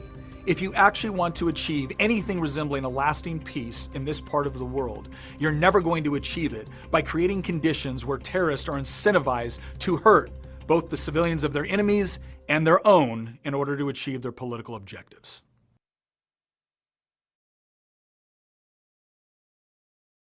That is Nick Freitas. You can follow him on Instagram or on YouTube. A very interesting perspective of the world. Dave Benjamin, there's been a lot of comments about the role of the Red Cross and UNRWA. Are people taking out their frustrations on them, or are they legitimate targets for criticism? I think you need to separate the two, first of all. UNRWA is a very strange creature. Okay. In the entire world, there are two organizations who are designated by the UN to deal with the problem of refugees the world over. Okay. One is UNRWA, which deals with the Palestinian refugees. I say refugees in the widest sense, because you can argue about to what extent Palestinians are actually refugees, but let's say they are. The other organization, the High Commissioner for Refugees, is there to deal with all the other refugees in the world. Right? So there's one for all the refugees in the world and one only for the Palestinian refugees, two organizations. And UNRWA, I can't remember the exact size of it, but it's a very, very large organization. By the way, it needs explaining. You know, you often hear in the news the IDF attacked or struck near an UNRWA facility where people were taking shelter, an UNRWA school, etc. You need to know that the UNRWA is all over Gaza. It's not just there's one UN headquarters here or there. It really is everywhere. By the vast majority of schools in Gaza are run by UNRWA. Many of the medical facilities are run by UNRWA. They are really ubiquitous. They're everywhere. It's a very large organization, well-funded organization. And the fact is, most of the population of Gaza are a basket case tended to by UNRWA, because the actual rulers of Gaza, namely Hamas, as they themselves declared quite proudly, they don't see themselves as being responsible for their population. They see themselves as being responsible for the struggle against Israel, as they put it, and let the international community take care. That was a recent interview given by one of the Hamas leaders, actually made that 100% clear. One of the advantages we have of Hamas is that they say what they mean. They say what they intend much of the time, not all the time, but much of the time. So we need to take them at their word. So UNRWA is a very problematic organization. It also employs many, many people on the ground. It has international employees. It also has local employees. And many of those local employees are Hamas operatives, people who cooperate with Hamas. I mean, that's all the time. So it's difficult. It's a problematic organization. The Red Cross, yes, there is criticism, but I wouldn't put them in the same category as UNRWA. Okay. Certainly, the Red Cross. They serve a very specific role, which is actually set out in the Geneva Conventions. It's the only international organization that has a defined role in international law. It's supposed to be entirely neutral, not take sides in any conflict in any way, okay, and merely to advance humanitarian interests of the civilian population in war. That's the role of the Red Cross. So you can see them; they would be involved in, for example, trading prisoners, etc. Yes, I think the Red Cross has shown itself to be biased to some extent. But again, let's not put them in the same category as UNRWA, which I don't think UNRWA really has a legitimate reason to exist today. You know, when we talk about refugee camps in Gaza, I think many in the world get the wrong idea, right? Perhaps in South Africa, you have places you imagine look like refugee camps, right? Crossroads in Cape Town, places like that. That's what you might imagine when you think of a refugee camp. Refugee camp is actually a town like any other town with apartment blocks and shops and malls, etc. That's a refugee camp. Just the people there define themselves or are defined by the Palestinian polity as refugees for political convenience. And of course, Palestinians who live in other countries outside in the Arab world are considered refugees. They're kept in limbo. They're not given full rights as civilians. It's a festering sore which has been going on since 1948. And for some reason, no one in the world wants to take care of it. You know, the contrast is with the Jewish refugees, right? There were more Jewish refugees from Arab countries than there were Arab refugees from Israel. No one talks about them because they've been rehabilitated. Only the Palestinian refugees who are still around after 48, nobody wants to rehabilitate them. In fact, in the years post the Second World War, there were more than 80 million refugees around the world. Correct. One doesn't speak about the Polish refugees today, the German refugees today. Those problems have all been solved. And the world regards as the descendants of the original Palestinian refugees as refugees too. So it's a growing population of refugees. Instead of not just being rehabilitated and reducing that population, the population is actually growing steadily. And UNRWA is getting progressively larger as it's funded by the UN, by the countries who make up the UN, just to deal with this Palestinian issue. It's kind of crazy, right? It somehow there's a feeling that just because it had to do with Israel, then it gets a completely different set of standards than any other conflict in the world. But I think people also mistakenly believe that the United Nations is somehow a court of justice. It's not. It's a political parliament. You know, you don't expect justice from the South African parliament or most parliaments around the world. And the United Nations is a politically driven, politically motivated organization with no moral authority. It just allows groups of countries to get together, many of whom are human rights abusers and dictators, to have a place where they can share ideas and often spew their hate. They have no moral authority over Israel or anyone else for that matter. Well, a classic example is the United Nations Human Rights Council, right? Which tiny Israel gets about 2/3 of the attention of the Human Rights Council, and the other third is devoted to issues in the rest of the world. And currently chaired by Iran, probably the worst human rights abuser in the world. Correct. Really, unfortunately, the UN is not, it's far from fulfilling the role it was set up to fill. So, David, let's talk about South Africa and the approach to South Africa. I would describe as our ruling party and much of our media as nothing short of toxic. And we throw away these terms continuously, genocide. Let's start with the term genocide. What is genocide? And have we seen genocide being committed by either the Palestinians or by the Israelis in this process? Okay, so what I did in anticipation of a question like this, I'm going to read out the definition of genocide as it appears in the statute of the International Criminal Court. Okay, so that's not the only definition, but it's a generally accepted definition of genocide. For the purpose of the statute, genocide means any of the following acts committed, this is important, with intent to destroy in whole or in part a national, ethnical, racial or religious group as such, and by killing members of the group, causing serious bodily or mental harm to members of the group, deliberately inflicting on the group conditions of life calculated to bring about its physical destruction in whole or in part, imposing measures intended to prevent births within the group, or forcibly transferring children of the group to another group. Okay, so that's the definition of genocide, internationally accepted definition as in the statute of the International Criminal Court. Okay, well, let's talk about the accusation of genocide against Israel. Okay, now sometimes there are some accusations which the very readiness to even discuss it or engage with it, okay, somehow gives it a credence it doesn't deserve. I'll give you an example, right? If I was told, David, prove that you're not a zebra, okay? So I could say, well, is that a conversation I really need to have? When it's so obvious from the facts on the ground that isn't the case, right? I have less hair than a zebra, I wear glasses, I'm wearing clothes. I mean, there are all kinds of other things, but it feels a bit ridiculous to even have to take that on. And I would say that's the category which the accusation of genocide against Israel in Gaza falls into. It's really the most unsuccessful genocide in history. The Palestinian population in Gaza and generally has only grown over the last several years, right? It really has no basis in fact whatsoever. As I say, and it feels a bit strange to even have to address that accusation. There's a much more important question is whether the acts of Hamas in Israel constitute genocide.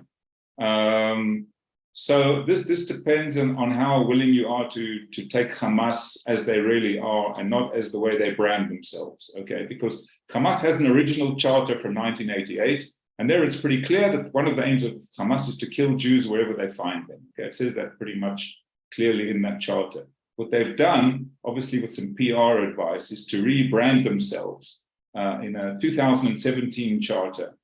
But let me stress, this is just rebranding, okay? It's still the same product, it's the same service, so to speak. It's the same Hamas, okay? In the new one, they say they're not interested, they don't have a problem with Jews as a religion, they have a problem just with Zionism, right? That's a well-known well-known tactic of the greatest anti-Semites. Okay, so of course you do have to show that Hamas has not changed its spots or its stripes, so to speak. It's the same Hamas, just with a different branding. It's pretty clear, we know from the interrogation of the people who took part in the massacre on October 7th, that they were given orders to just kill Jews, right? And there are plenty of statements out there of Hamas leaders over the years which talk about killing Jews, or at a minimum, just kill the Jews in Israel for a start.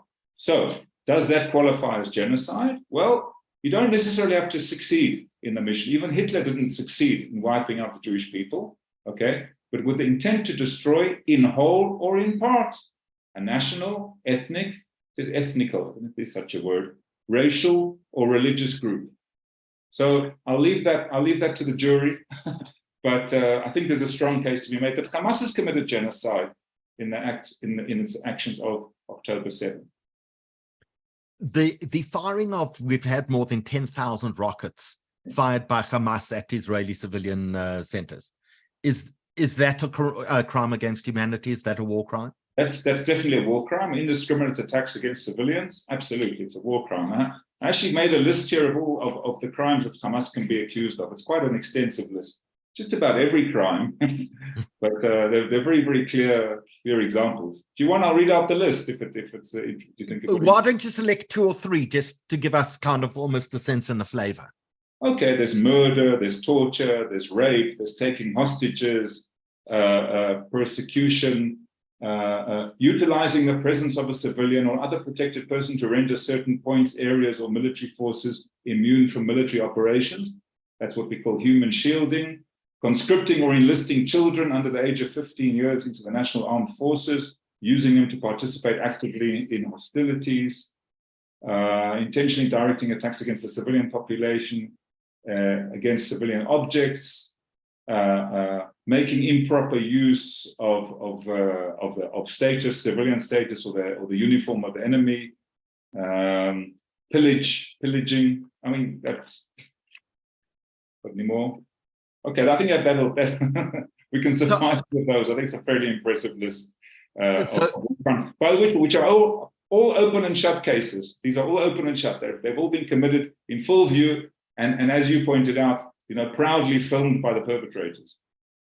So I'm not going to discuss this nonsense of Holocaust and concentration camp, but I do want to talk about the fact that South Africa, together with another 3 bizarrely human rights abusing countries, went and laid charges at the International Criminal Court against Netanyahu. Mm-hmm. What are your thoughts on that? Well, that doesn't really affect much. Okay, the International Criminal Court opened an investigation against Israel already a couple of years ago. It made a legal maneuver, which was really an illegal maneuver.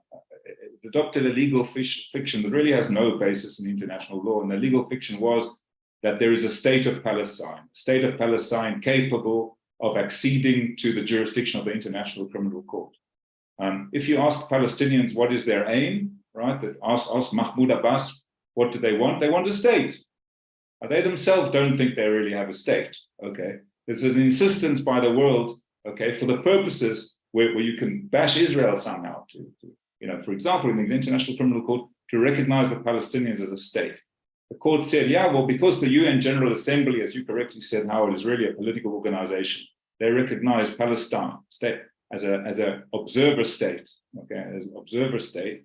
Based on that, the International Criminal Court, or at least the previous prosecutor of the International Criminal Court, said, yes, based on that, the International Criminal Court has jurisdiction over the territory of the state of Palestine. What is the territory of the state of Palestine? Well, according to the court, it's Judea, Samaria, Gaza. Okay, what basis does it have for doing that? Really none, okay, because a state is a place that kind of controls its territory, conducts diplomatic relations, has a defined population. I mean, all the definitions, all the criteria that need to be met to have a state have not been met, quite obviously. I mean, nobody really believes there's a Palestinian state. There never has been, and there certainly isn't one now. Many people want there to be, but that's an ambition. It's not a fact.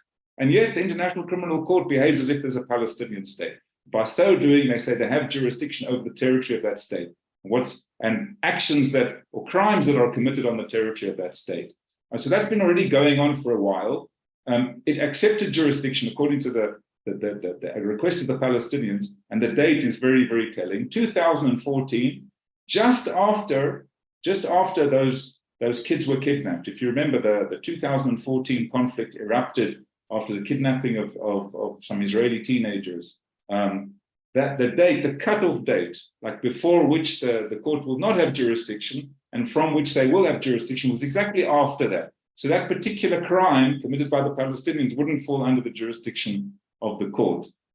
So since 2014, this discussion has been going on. The court is looking at acts committed since 2014. Again, the focus has been on Israel. They claim to be also focusing on war crimes committed by Palestinians. Here, there's an interesting interplay between the Palestinian Authority and Hamas, right? In a way, the Palestinian Authority are running full steam ahead with the International Criminal Court, even though potentially, if the court did have jurisdiction, they could go after Hamas. But then you could say, Hamas has nothing to lose, right? Hamas, in any case, is a proscribed terrorist organization in most of the world, but not in South Africa. Let's talk about it. The Hamas delegation arrived in South Africa yesterday. In fact, they were in Parliament today. And surely the sword cuts both ways. If the Palestinians claim to have jurisdiction in the court, they're also subject to the court, in which case Israel should be laying charges at the ICC against all leadership, political and military, of Hamas, and they should be arrested while in South Africa and elsewhere. Absolutely. The thing is, Israel is not going to lay those charges because Israel doesn't recognize the jurisdiction of the court. But I think any country that sympathizes with Israel and agrees that Hamas is guilty of war crimes should certainly be first in the queue to accuse Hamas. And yes, these are open and shut war crimes. I don't think there's any question about that Hamas committed war crimes.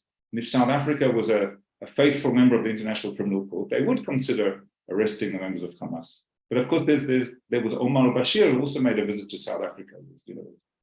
And we wanted to, not only did we spirit him out of the country, we wanted to leave the International Criminal Court as a result. And then when we invited Vladimir Putin here, we tried to leave the court again because we didn't want to arrest him if he came to South Africa. We have a very dubious relationship with the ICC in South Africa, but it's not necessarily a problem, because we have a very dubious relationship with the truth and our international alliances generally, whether it's Russia or Cuba or Venezuela or Iran. Our closest allies are the worst human rights abusers in the world in South Africa. So we shouldn't be surprised there's any of this.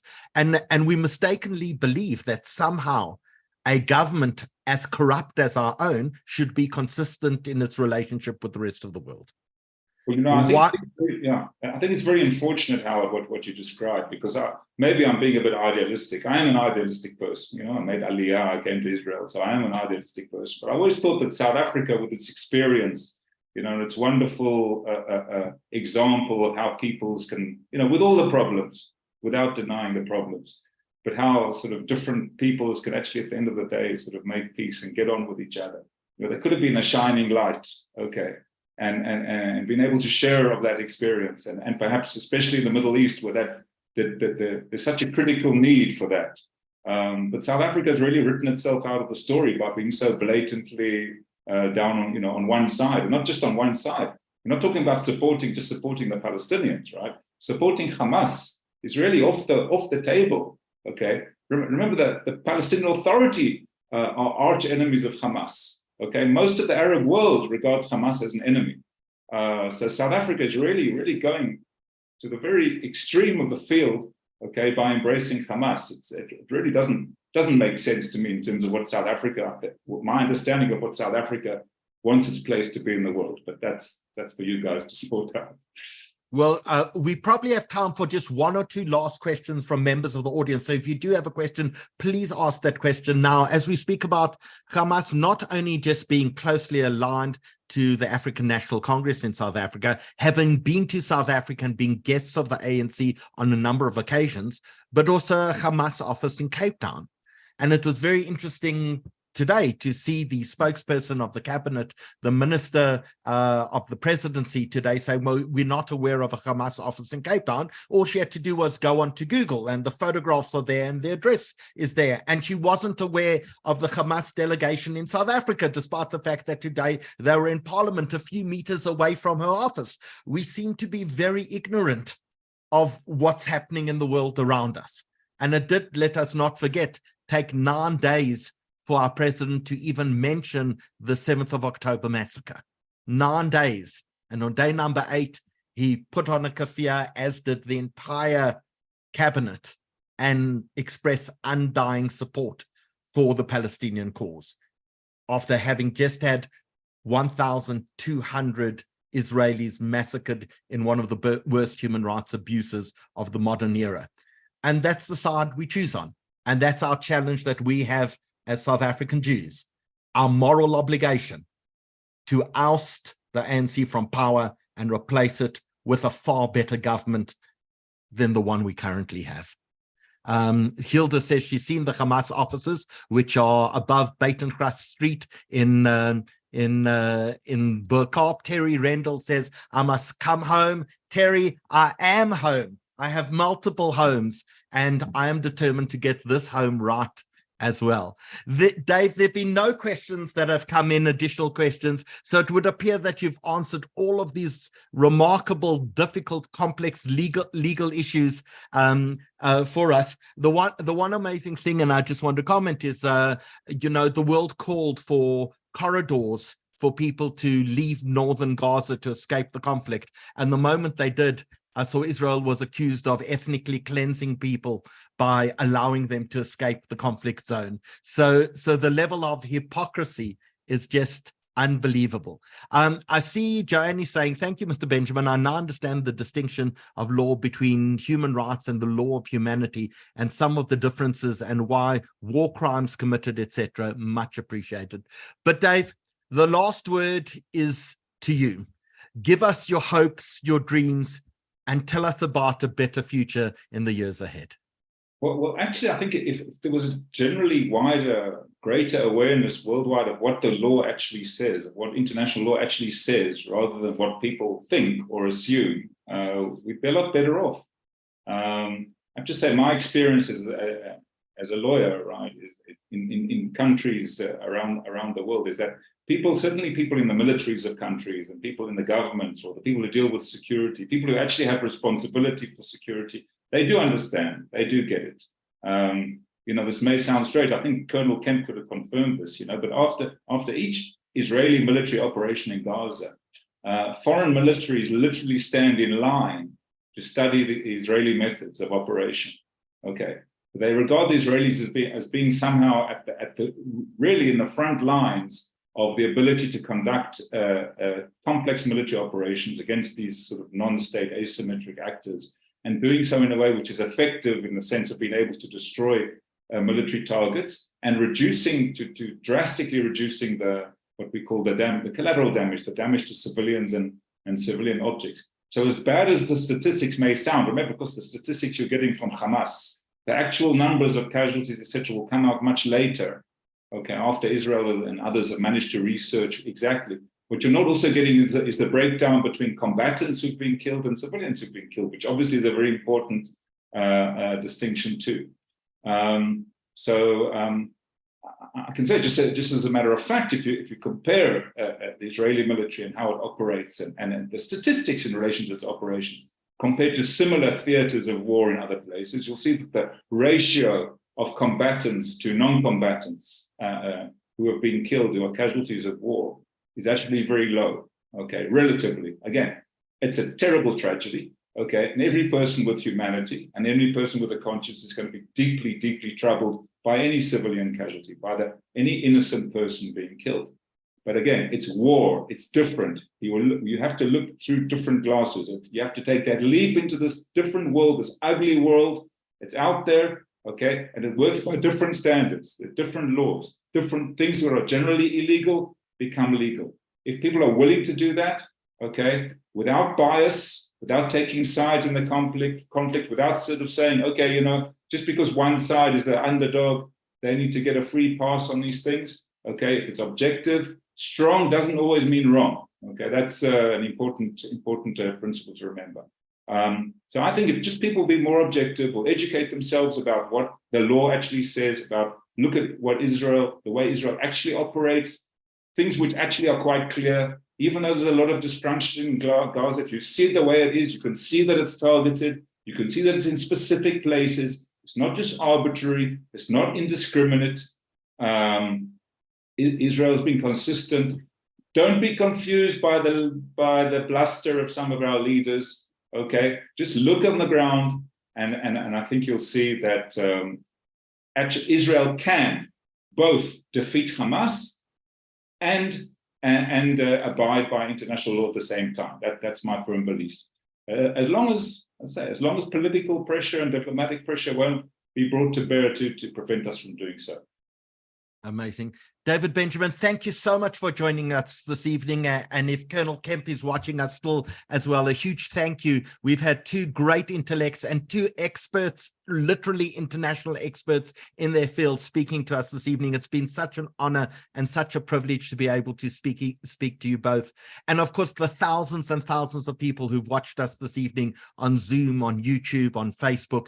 It's just such an absolute privilege to be able to provide this platform and to allow an honest and open conversation where we cut away all of the nonsense and the propaganda and we deal with the real issues that the world faces at the moment. With that, we're going to say good night to everyone. Thank you so much for joining us. We'll see you again, hopefully maybe one last time before we take a Hanukkah and festive break at the end of this year. Thank you for joining us. We're going to leave the chat on for a few minutes so you can leave a comment for all of us. Good night. Thanks, David. Really appreciate it. Thank you. To whom?